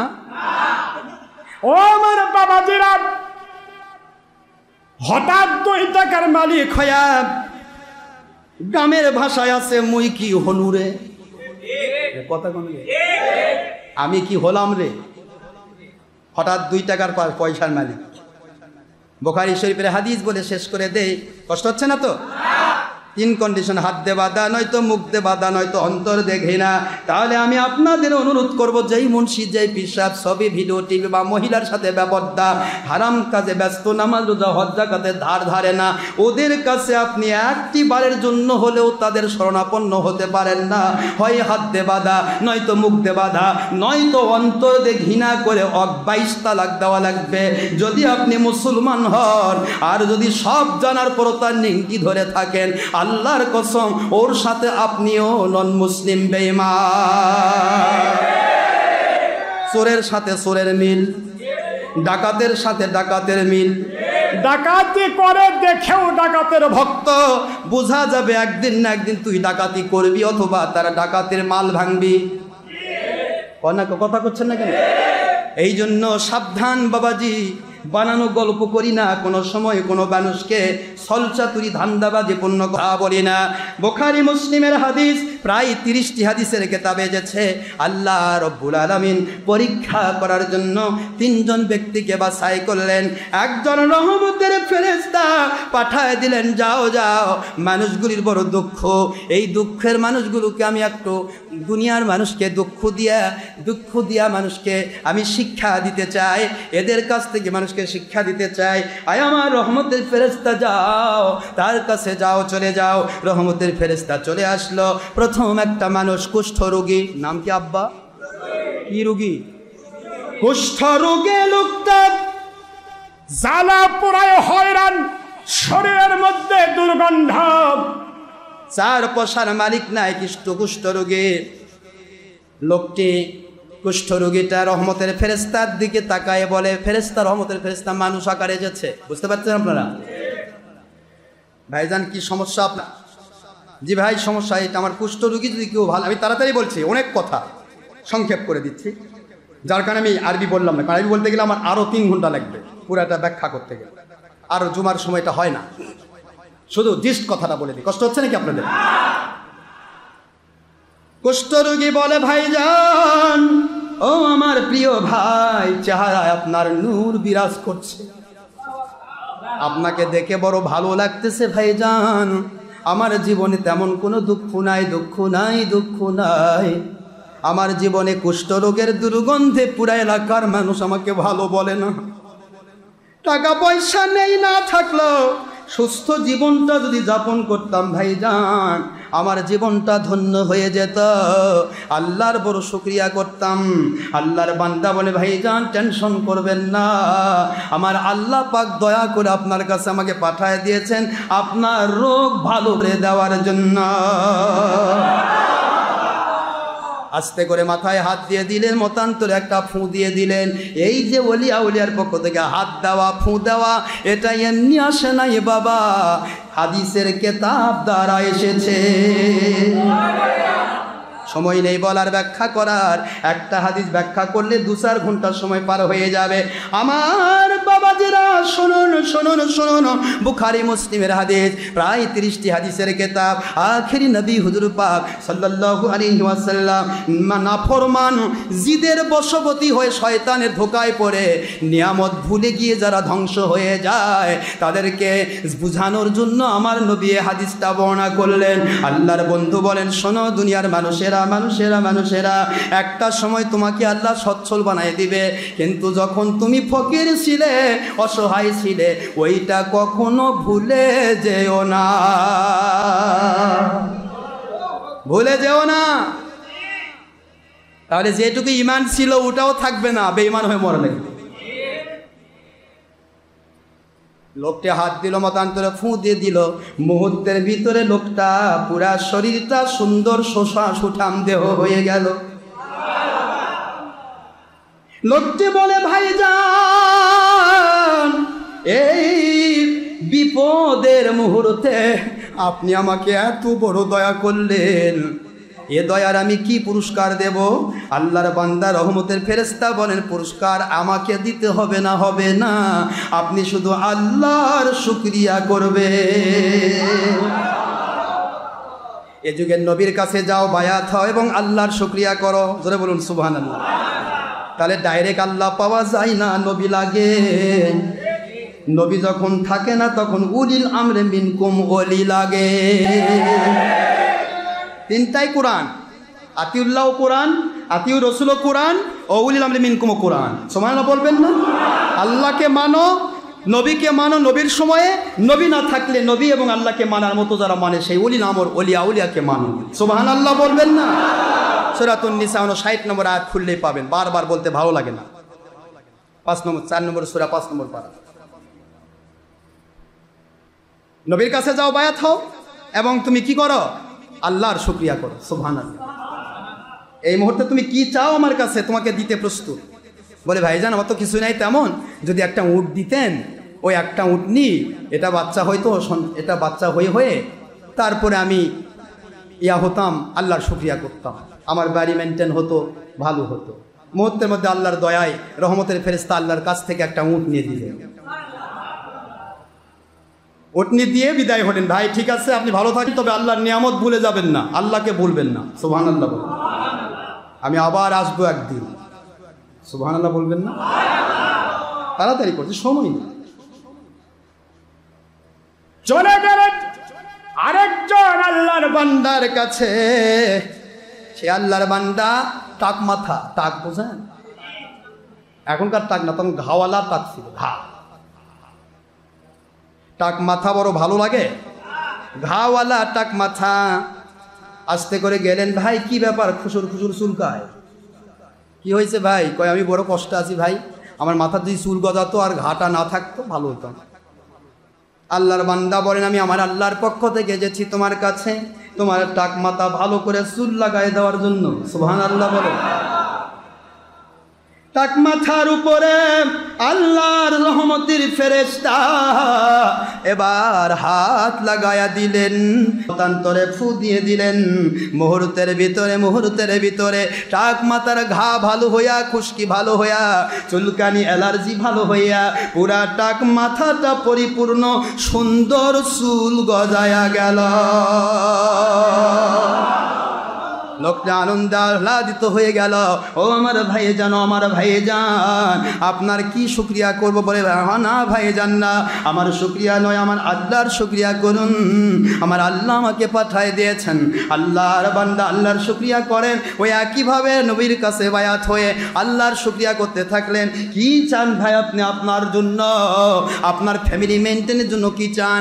একটা গাভী যদি দিতেন, ওই গাভীটা আমি পালন করতাম, গাভী থেকে বাচ্চা হয়তো, দুধ হইতো, আমার ফ্যামিলি মেনটেন হতো, আমি পুরাটা জীবন আল্লাহর শুকরিয়া করে জীবন কাটাতে পারতাম। আল্লাহর বান্দা রহমতের ফেরেশতা আল্লাহর দয়া দিয়ে একটা গাভী তাকে দান করলেন। এবার সেখান থেকে বিদায় হচ্ছেন। ভাইজান মনে রাখবেন পূর্ব জীবনের কথা, কোনোদিন ভুলবেন না, ভুলবেন না, ভুলবেন না। আমি আবার আপনার কাছে আসবো ইনশাআল্লাহ, আবার আসবো। সুবহানাল্লাহ বলেন। লাস্টে গেলেন একজন অন্ধ লোকের কাছে, জীবনে কোনোদিন দেখতে পায় না দুনিয়া। অন্ধ মানুষটির দিকে তাকায় বলে, ভাইজান ও অন্ধ মানুষ, আপনার জীবনে কি অশান্তি রয়েছে ভাইজান? অন্ধ বলে, আমার আল্লাহ রব্বুল আলামিন দয়া করে আমাকে অনেক শান্তি দিয়েছে ভাইজান, কিন্তু আমার চোখ দুটি যদি ভালো হতো, সারা দুনিয়াময় দেখতে পেতাম, আল্লাহর শুকরিয়া আরো বেশি করে করতাম। ও আমার ভাইজান, যদি আমার আল্লাহ দয়া করে আমার চোখ দুটি ভালো করে দেন। আল্লাহ রহমতের ফেরেশতা বলে, অন্ধ টেনশন করো না, আমার আল্লাহ দয়া করে তোমাকে ভালো করার জন্য আমাকে পাঠায় দিয়েছেন। আল্লাহর বান্দার উপরে, হাতের উপরে, চোখের উপরে যখন হাত লাগাই দিলেন, মতান্তরে ফু দিয়ে দিলেন, মুহূর্তের ভিতরে অন্ধ মানুষটি তার পার্শ্বের চারপার্শ্বের সব কিছু দেখা শুরু করলো।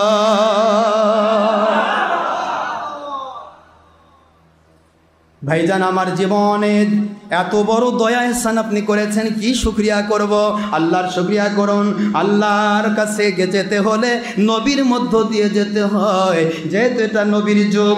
নবী যখন থাকে না, নবী বিদায় হলে, আখেরি নবী শেষ হয়ে গেলে, তখন উলিল আমরদেরকে মেনে নিতে হয়।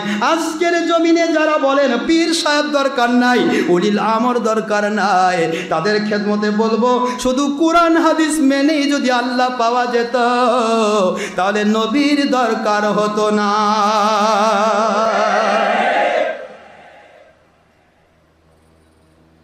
তাহলে সাহাবায়ে কেরাম খালি নবী আর আল্লাহ মানতেন, কোরআন হাদিস মানতেন, নবীর দরকার হতো না।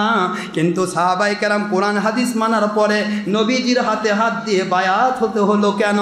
তুমি যদি বলো বায়াতের দরকার নাই, তাহলে তুমি কি সাহাবীর চেয়েও বড় মর্যাদা সম্পন্ন আল্লাহওয়ালা?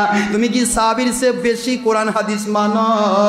যেই সাহাবীদের কাছে কোরআন নাজিল হলো, ওই কোরআন শরীফটা পরিষ্কারভাবে তারা নিজেরা নিজ হাত দিয়ে লিখলেন, আল্লাহর নবীর ওহী দেখলেন, তারপরও তারা নবীকে মানা ছাড়া, নবীজির হাতে হাত দিয়ে বায়াত হওয়া ছাড়া তারা কখনো কখনো কখনোই আল্লাহর কানেকশন পান নাই। তাহলে আপনি কেমন ধরনের মুন্সির ভক্ত, যেই মুন্সি বলে ওলির দরকার নাই, কোরআন হাদিস মানলেই চলবে? ওদেরকে বলে দেন কোরআন হাদিস মানলেই যদি চলতো, সাহাবীরা কেন নবীর হাতে হাত দিয়া বায়াত হলো? কোরআন হাদিস মানলেই যদি হতো, সকল সাহাবী আখেরি নবীর পরে আবু বকরের হাতে কেন বায়াত হলো? কোরআন হাদিস মানলেই যদি হতো, বুখারী, মুসলিম, তিরমিজি, ইবনে মাজাহ, আবু দাউদ, নাসাই, সিয়াসাত্তার 6 জন সহিহ হাদিসের লেখক, ওনারা কেন আল্লাহর ওলির কাছে বায়াত হলেন? ওনারা কেন মাযহাব মানলেন? ওনাদের নামের আগে কেন ইমাম শব্দ আসলো? তোমার মতো বেদাতি মুন্সির শায়েখ শব্দ আসলো না কেন?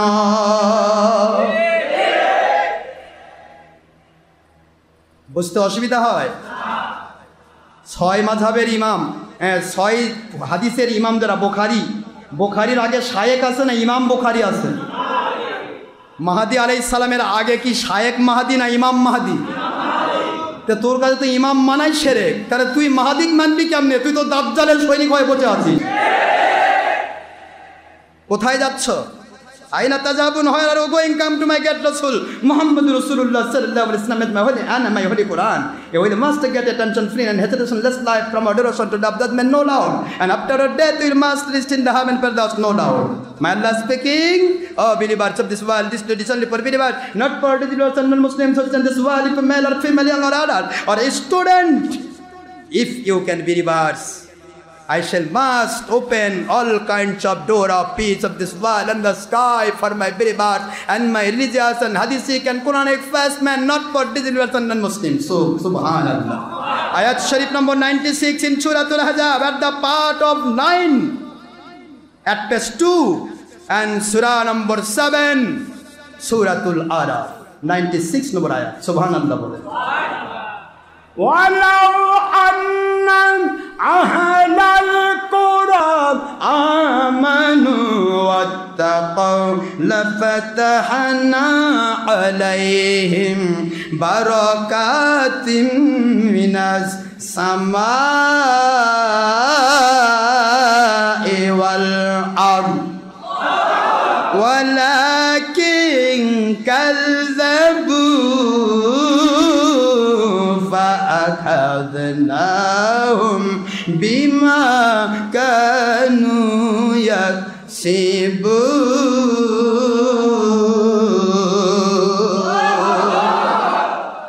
শরীফের সূরাতুল আরাফ 96 নম্বর আয়াত 9 নম্বর পারার দ্বিতীয় পৃষ্ঠা, আয়াত শরীফ নম্বর 96, 7 নম্বর সূরা 9 নম্বর পারা সূরাতুল আরাফ 96 নম্বর আয়াত। আল্লাহ বললেন, আসমান আর জমিনের রহমতের দরজা, বরকতের দরজা, দোয়া কবুলের দরজা, ইবাদত কবুলের দরজা, রহমত নাজিলের দরজা, গজব মুক্তির দরজা, সব আমি আল্লাহ খুলে দেই আমার আল্লাহ ওয়ালাদের জন্য। একই জায়গায় আল্লাহ ওয়ালাদের জন্য রহমতের দরজা খুলে দেন, আসমানের দরজা খুলে দেন। ওই একই সূরার 40 নম্বর আয়াতে আল্লাহ বলতেছেন, 7 নম্বর সূরা 8 নম্বর পারা সূরাতুল আরাফের 40 নম্বর আয়াত, আল্লাহ বলে দিলেন যে অহংকারীদের জন্য আমি আসমানের দরজা খুলব না। কথা বুঝে আসে আব্বাজান? সত্য মিথ্যা উল্টা পাল্টাকারীদের জন্য আমি আমার আসমানি দরজা খুলব না। আর আল্লাহওয়ালা সে ফকির হোক আর মিসকিন হোক, রিক্সাওয়ালা হোক আর ঠেলাওয়ালা হোক, আমি আল্লাহ সেদিকে তাকাবো না, ওদের জন্য আসমানের দরজা খুলে দিব, তোর দোয়া কবুল হবে। আল্লাহ এবং রসুলকে মানার জন্য ভালোবাসুন, তাহলে সত্যটাকে ভালোবাসতে পারবেন, মিথ্যাকে ছুঁড়ে ফেলতে পারবেন। দুনিয়াতে সব কিছুই শেষ হবে, কিন্তু আল্লাহর সন্তুষ্টি শেষ হবে না। শয়তানি ধোকা দিয়ে কিছু হয় না, এটা কয়েকটি জিন্দেগি, যে কোনো মুহূর্তে ধ্বংস হয়ে যাবে। আমি গুনাহগার, আজ জীবন চলার পথে সেই ক্লাস 7 থেকে আলোচনা শুরু করেছি। আমার মালিকের দয়া এহসান নয় গৌরব, মালিক দয়া করে করিয়েছেন। 5 বছর বয়স থেকে নামাজ ধরেছি, 7 বছর বয়স থেকে তাহাজ্জুদ ধরেছি। ক্লাস 9, 10-এ বুখারী, মুসলিম, তিরমিজি, ইবনে মাজাহ, আবু দাউদ, নাসাই 76 হাদিস সহিহ সনদ ভিত্তিক আমি কমপ্লিট করেছি। ক্লাস 5-এ থাকতে আমি কোরআন শরীফ হেফজ করেছি। আজকে আমি অনার্স, মাস্টার্স, বিসিএস ক্যাডার, অমুক তমুক, পিএইচডি ডিগ্রি, সমস্ত ট্রিপল টাইটেল সব কিছু করে আমি বুঝতে পারতেছি দুনিয়ার ধান্দায় যে পড়বে, দুনিয়ার সব কিছুই জিরো, কোনো কিছুর দাম নেই। আমাকে আমার আল্লাহর জন্য কাজ করতে হবে, তাহলে কোনো ডিগ্রি থাক আর না থাক, ও আল্লাহর কাছে দামি। আল্লাহ বলেছেন, ইন্না আকরামাকুম ইনদাল্লাহি আতকাকুম। দুনিয়ার মানুষেরা রে, কে ফকির কে বাদশা আমি জানতে চাই না, আমি আল্লাহর কাছে ওই ব্যক্তিটাই দামি যেই ব্যক্তিটা সবচেয়ে বেশি আমি আল্লাহকে ভয় করে। সুবহানাল্লাহ জোরে বলেন।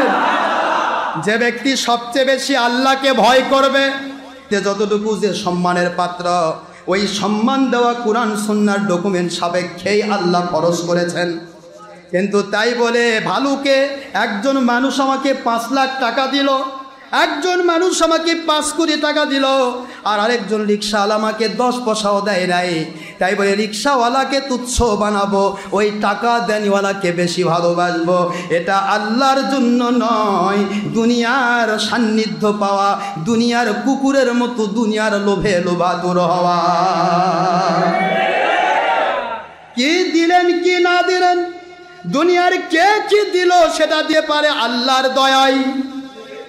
আল্লাহ যদি না দেওয়ায় আপনি দিতে পারবেন না, আল্লাহ দেওয়ালে দিতে পারবেন। প্রমাণ, একটা মানুষ যত বড়ই শিক্ষক হোক, সারা দুনিয়ার সব এলেম তার আছে, অন্যকে দেওয়ার মতো ক্ষমতা আছে, শিক্ষা করে আসলো, আমার আল্লাহ ব্রেনের সেলগুলি আস্তে করে একটু ঘুরিয়ে দিলেন। ও ডি শিখাতে গিয়া সি শিখাবে, ও ডগ শিখাতে গিয়া গড শিখাবে, উল্টা পাল্টা করে ফেলবে। দুনিয়ার সব রইল, কিন্তু আল্লাহর সন্তুষ্টি নাই, তার দ্বারা 4 পয়সার মূল্য হবে না। এই জন্য টাকায় হোক, পয়সায় হোক, এলেম হোক, যে যেটাই দেয় মালিকের দয়ায় সে দান করে। জোরে বলুন সুবহানাল্লাহ। বাবাজি, আমার আল্লাহ রব্বুল আলামিনের দয়ার দিকে তাকান। লোকটি বলতেছেন, ভাইজান আমার জীবনে সবচেয়ে বড় জীবন, আমি ধন্য হয়ে গেলাম, সারা জগৎ দেখতে পাচ্ছি।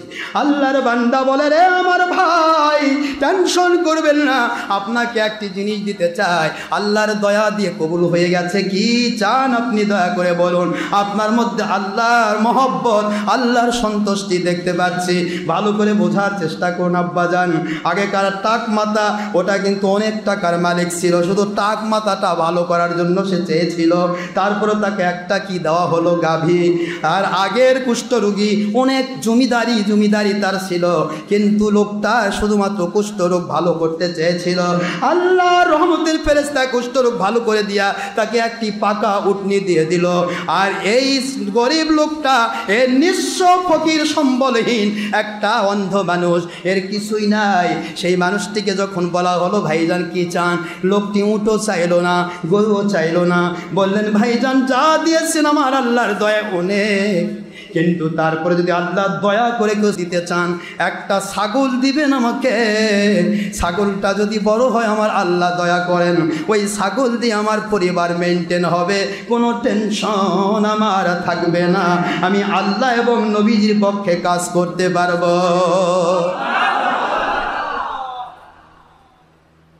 ছাগল দেওয়া হলো। কষ্ট হচ্ছে?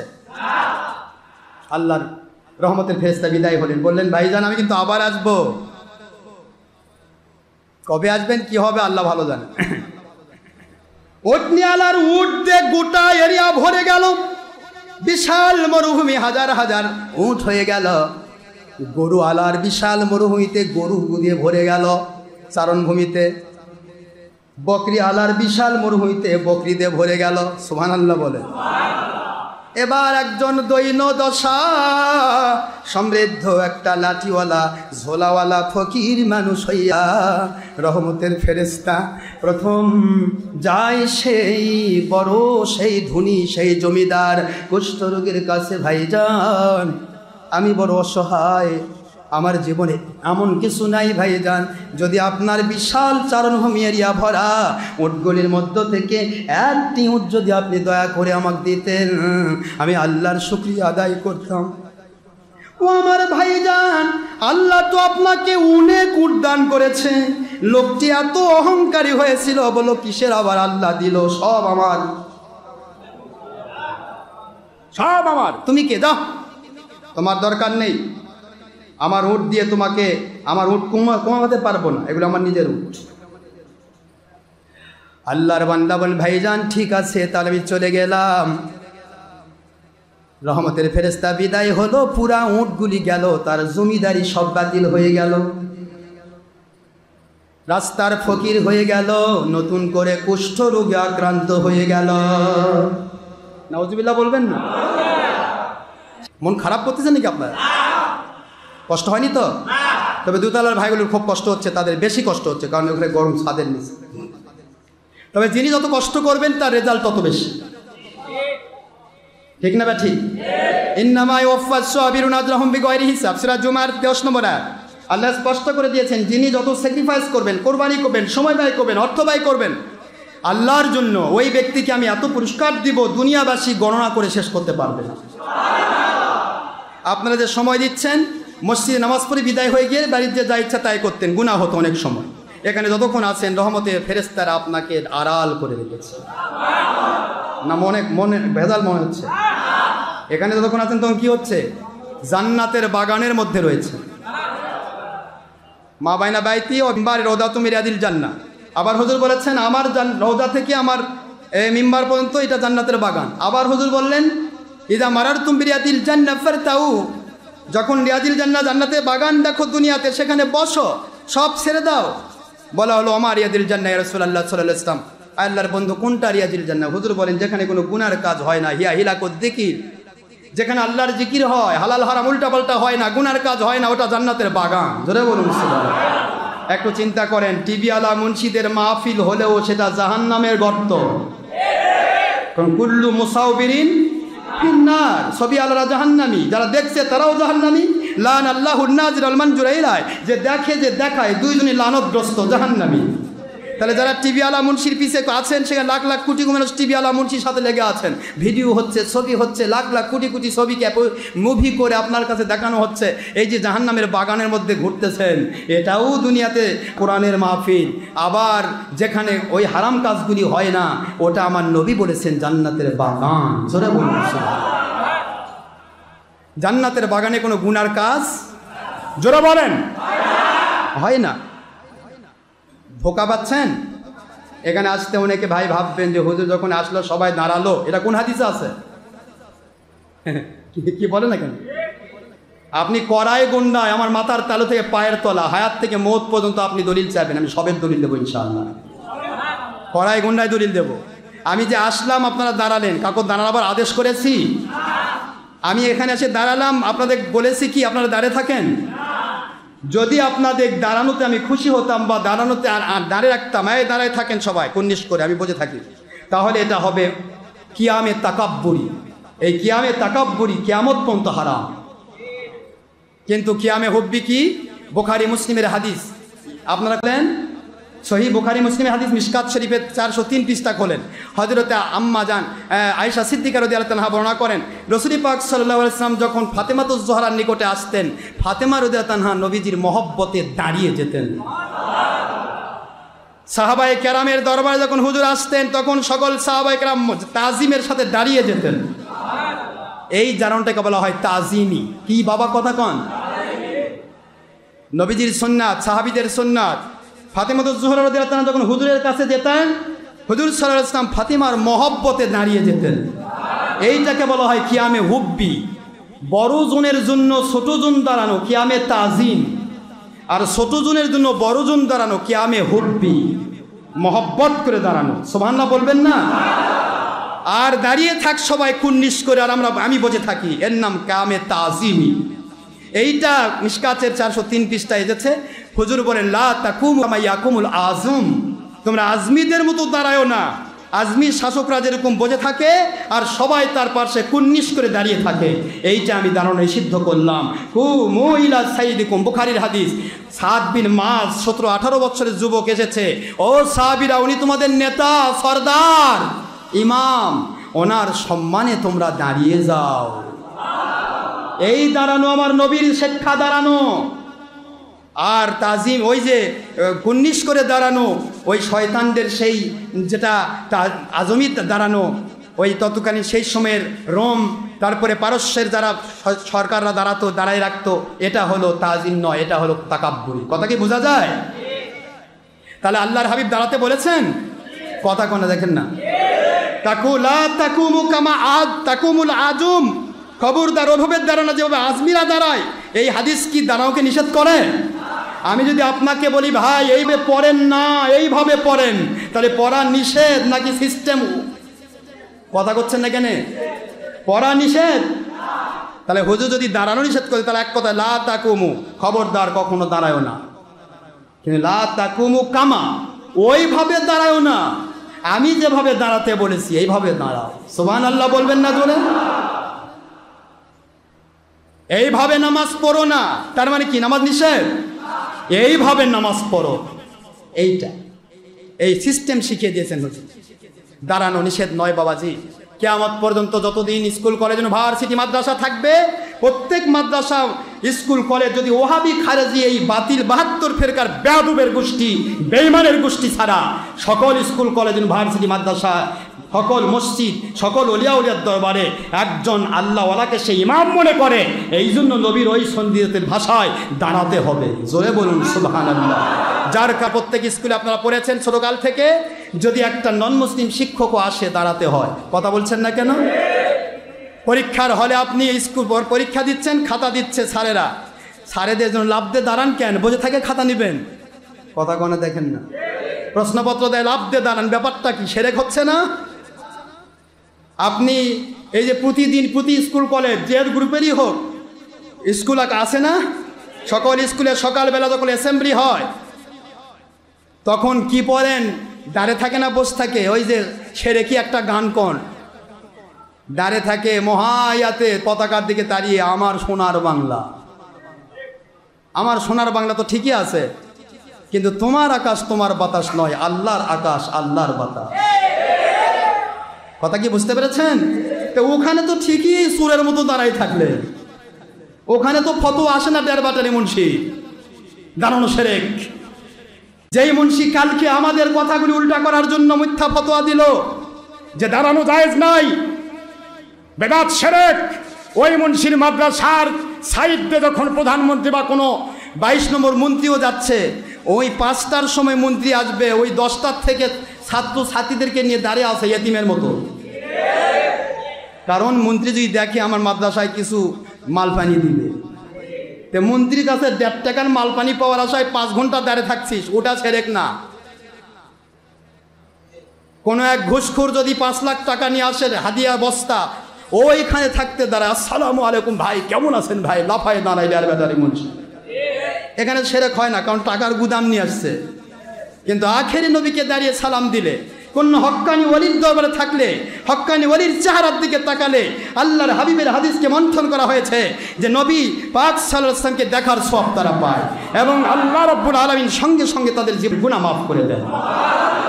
এক জামানা সোবতে বাওয়ালিয়া বেতরাজে সাত ছলে তো বেরিয়া, কোন হক্কানি ওলির আমর ওলিয়া উলিয়াদের চেহারার দিকে এক নজর তাকিয়ে 1টা ঘন্টা কাল যদি কাটিয়ে দেয় আল্লাহকে পাওয়ার আশায়, ওই মানুষের জীবনে 100 বৎসরের বেরিয়া নফল নামাজ রোজা সওয়াব লেখা হয়।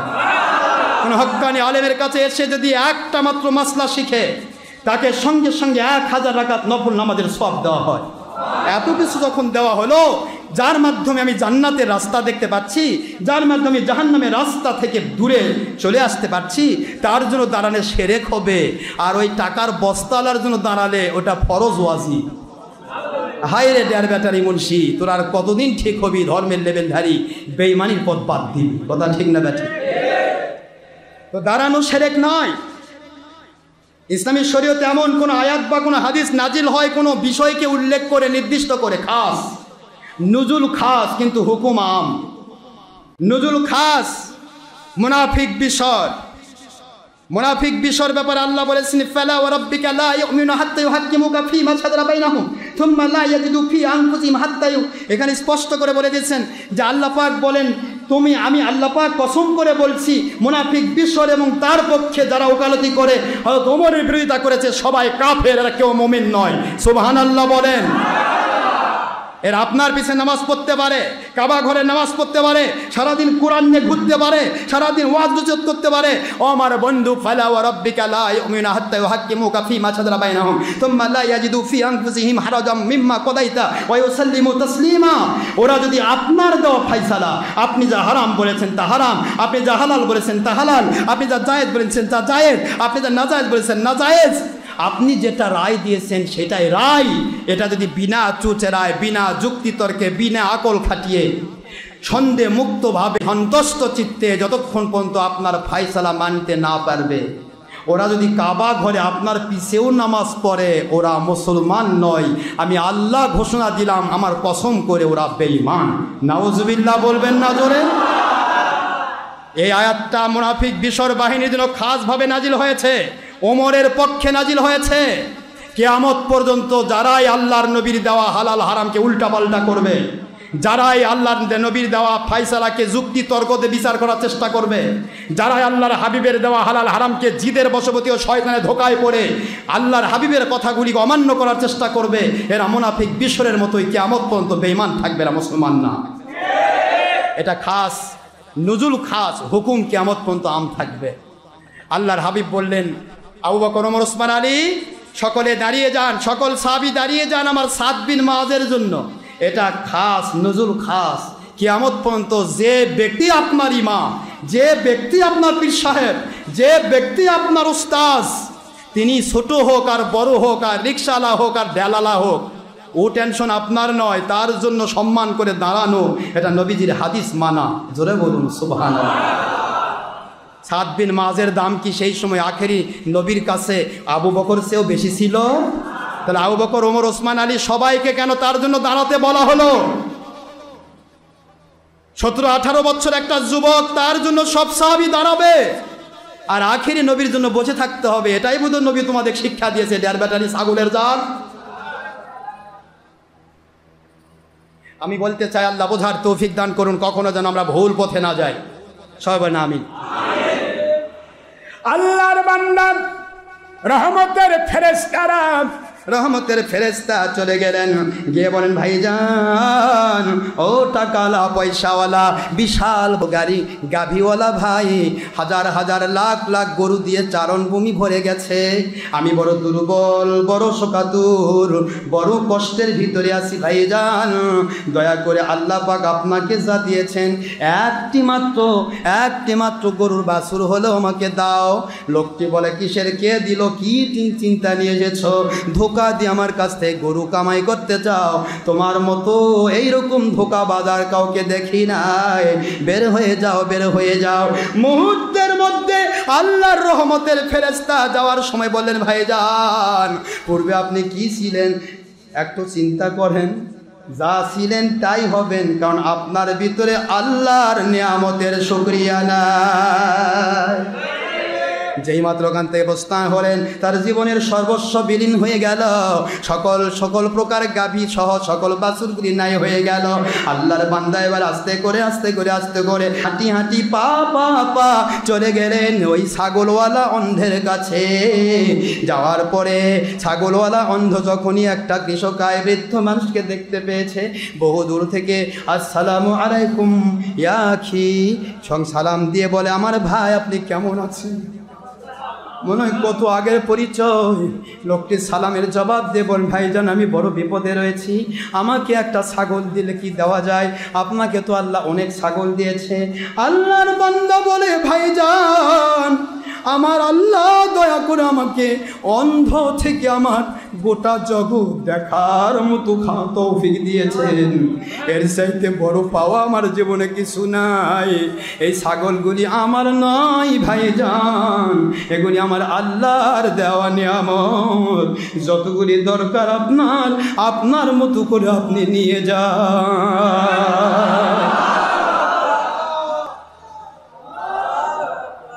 নিয়ামতের শুকরিয়া যে করে না, আমার আল্লাহ বললেন, লাইন শাকারতুম লাযিদান্নাকুম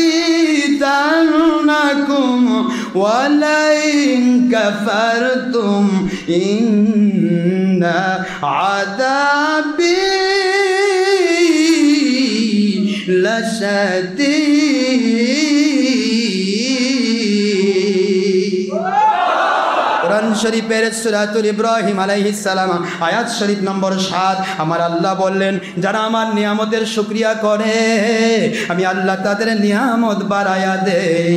আর যারা নিয়ামতের শুকরিয়া আদায় করে না, পূর্বে কি ছিল স্মরণ করে না, আল্লাহকে ভুলে যায়, আল্লাহকে ভুলে যায়, ইচ্ছা মতো জীবন চালাতে চায়, শয়তানের ধোকায় পড়ে ওদের সকল নিয়ামতগুলি কেড়ে নিয়ে আমি আল্লাহ দুনিয়াতেও বিপদে ফেলাই, আখেরাতে জাহান্নামের আগুনে জ্বালাই।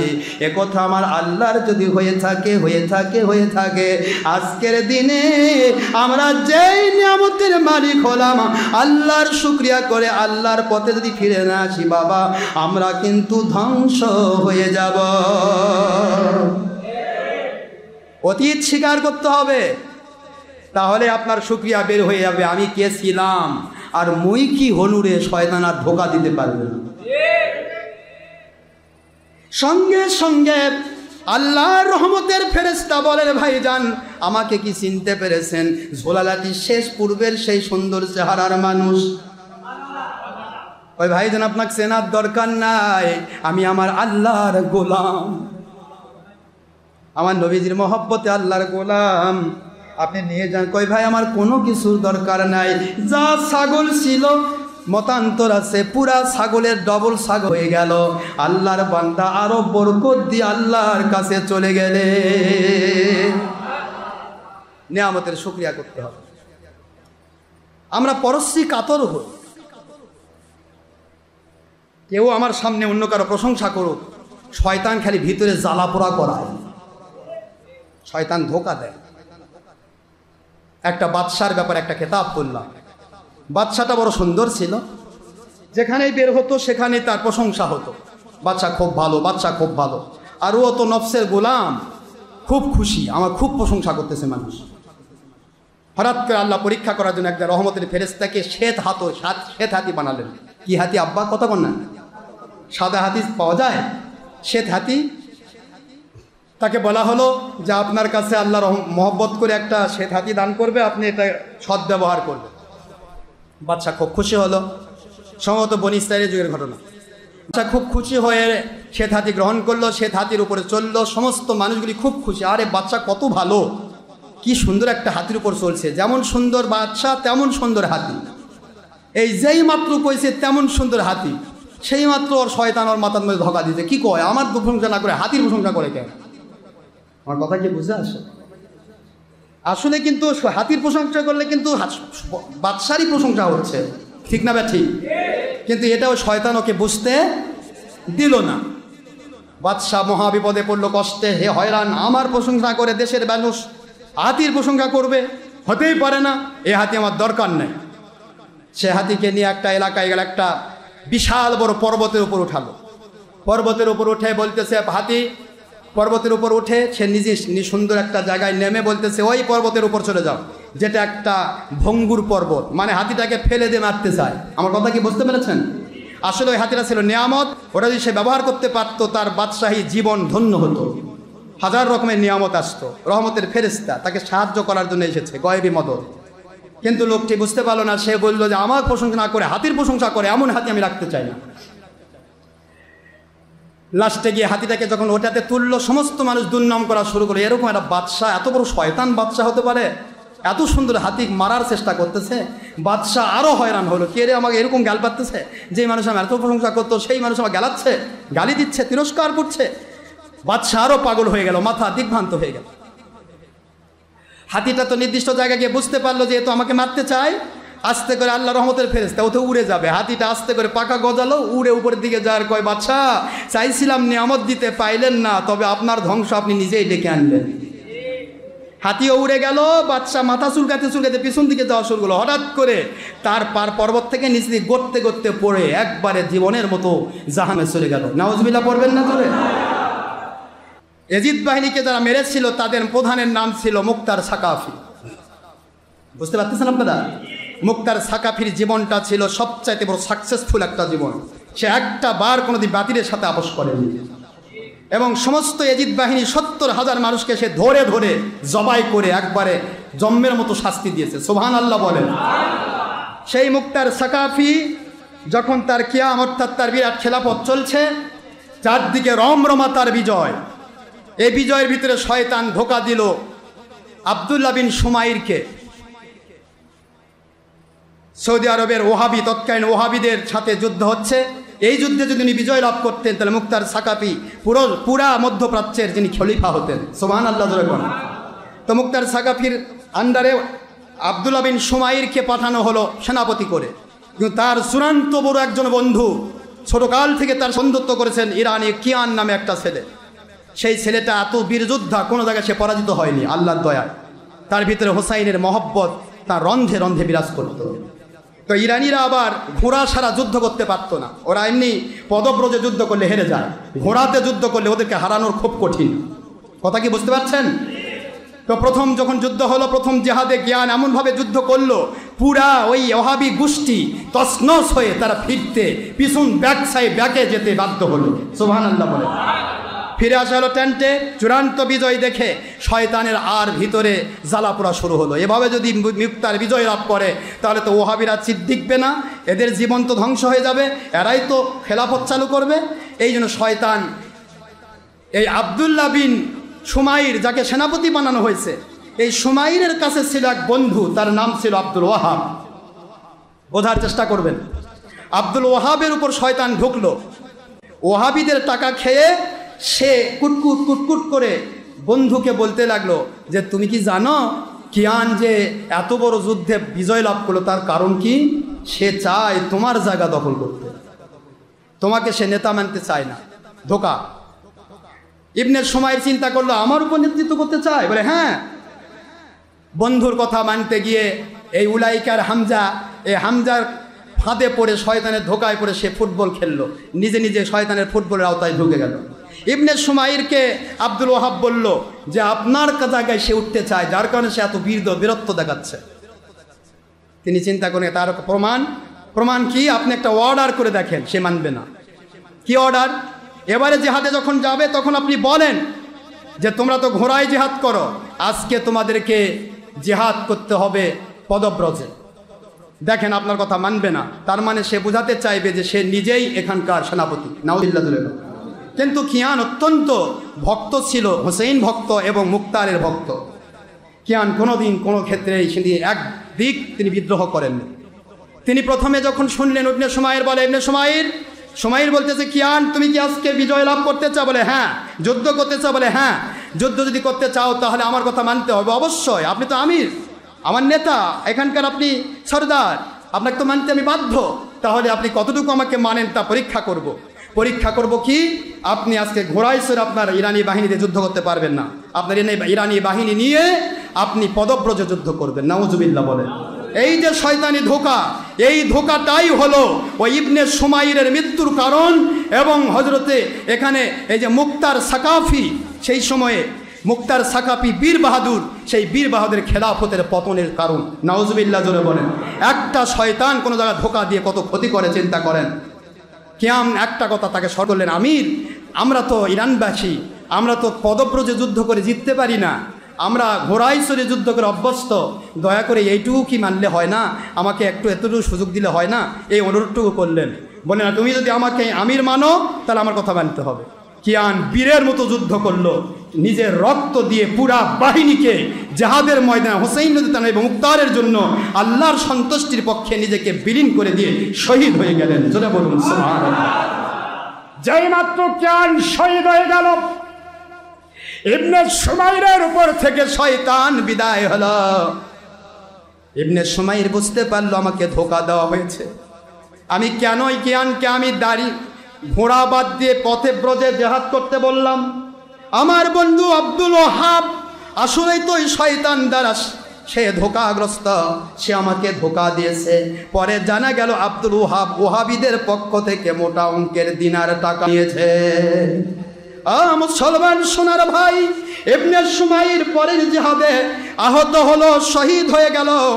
সে বলল আমার জীবনের সবচেয়ে বড় দুঃখ রয়ে গেল, আমি মুক্তারের পক্ষে আল্লাহর পক্ষে জিদ বাহিনীর বিপক্ষে যুদ্ধ করতে এসেছিলাম, কিন্তু শয়তান আমার বন্ধু, শয়তানের ধোকায় পড়ে আমি ধ্বংস হয়ে গেলাম। আমার এই বিশাল খেলাফত ধসনস হয়ে গেল। এটার জন্য কিয়ামতের দিন আমাকে জবাব দিতে হবে। ও আমার সোনার ভাইয়েরা, আজও কিয়ামত পর্যন্ত যাদের দ্বারা আল্লাহর সন্তুষ্টির পথের জিহাদ হচ্ছে, সত্য বলা হচ্ছে, সত্যের পথে কাজ হচ্ছে, তাদের বিরুদ্ধে আপনাদের মতো কিছু টাকাওয়ালা পয়সাওয়ালা তাদের মাথায়ও এইরকম কিছু উলাইকারা হামজা ধোকা দিবে। এদেরকে বাদ দেওয়া লাগবে। এরা গাদ্দার, এরা ধোকাবাজ, এরা ভালো নয়, এরা ভালো নয়। এই ভালো নয় কইতে কইতে সত্যের সংগ্রামের এই জিহাদ হয়তো এখান থেকে বন্ধ হয়ে যাবে। আপনি রহমত থেকে বঞ্চিত হয়ে জাহান্নামের আগুনে ঢোকা লাগবে। সাবধান, উলাইকার হামজাকে স্থান দেন না। যদি বাঁচতে চান আল্লাহর সন্তুষ্টির পথকে স্বীকৃতি দেন, ভালো কাজ মানুষকে করতে স্বীকৃতি দেন, মানুষকে দূরে সরে দেওয়ার চেষ্টা করেন না। কে ভিক্ষু, কে বাদশাহ, কে রিক্সাওয়ালা রাসূল, আর কে দাবাল, আর কে কি, এই চিন্তা করে ভালো মানুষ সে। একটা হাবশি গোলামও যদি হয় আমার ইমাম, আমি তার পিছে নামাজ পড়ব। কথা ঠিক না ব্যাঠে? কারণ ইমাম বানাইছে কে? হয়তো বেলাল রাদিয়াল্লাহু আনহুকে মুয়াজ্জিন কে বানাইছিল? আখিরি রাসূল না? বেলাল রাদিয়াল্লাহু আনহুর মতো ওই রকম গোলাম আর কেউ ছিল না, এত নিম্নমানের গোলাম, তাকে হুজুর প্রাধান্য দিলেন। হাদিস শরীফে এসেছে বেলাল রাদিয়াল্লাহু আনহু এত কুৎসিত ছিলেন, এই দিক দিয়ে লাল পড়বো, ধর ধর করে লাল পড়তো, দেখতে চেহারা ভালো না, উদ্ভটের মতো মুঠা, কালো কুৎসিত চেহারা, তাকে হুজুর মুয়াজ্জিনুন নবী বানালেন। সুবহানাল্লাহ বলেন। এই শিক্ষাগুলি যখন দেওয়া হয় তখন যদি শয়তান ধোকা দেয়, বোঝা যাবে আল্লাহর নবীর কথা আপনি মানতে রাজি না, এটা শয়তানি ধোকা। মুয়াজ্জিন বানানো হয়েছে হযরত বেলালকে।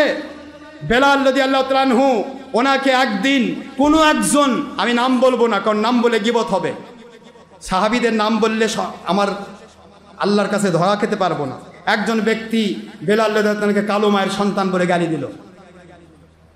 বেলাল রাদিয়াল্লাহু তাআলা মন খারাপ করেন, আখির রাসূল বুঝতে পারলেন।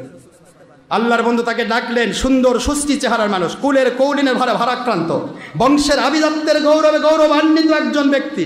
তাকে ডেকে আল্লাহর হাবিব বললেন, জাহেলিয়াতের যুগের মানুষ তুমি, ইসলাম কবুল করেছ, শুধু উপরের লেবাস পরিবর্তন করেছ, কিন্তু ভিতরের সেই ময়লা আবর্জনার দুর্গন্ধ এখনো তোমার মুখ থেকে বের হয় নাই।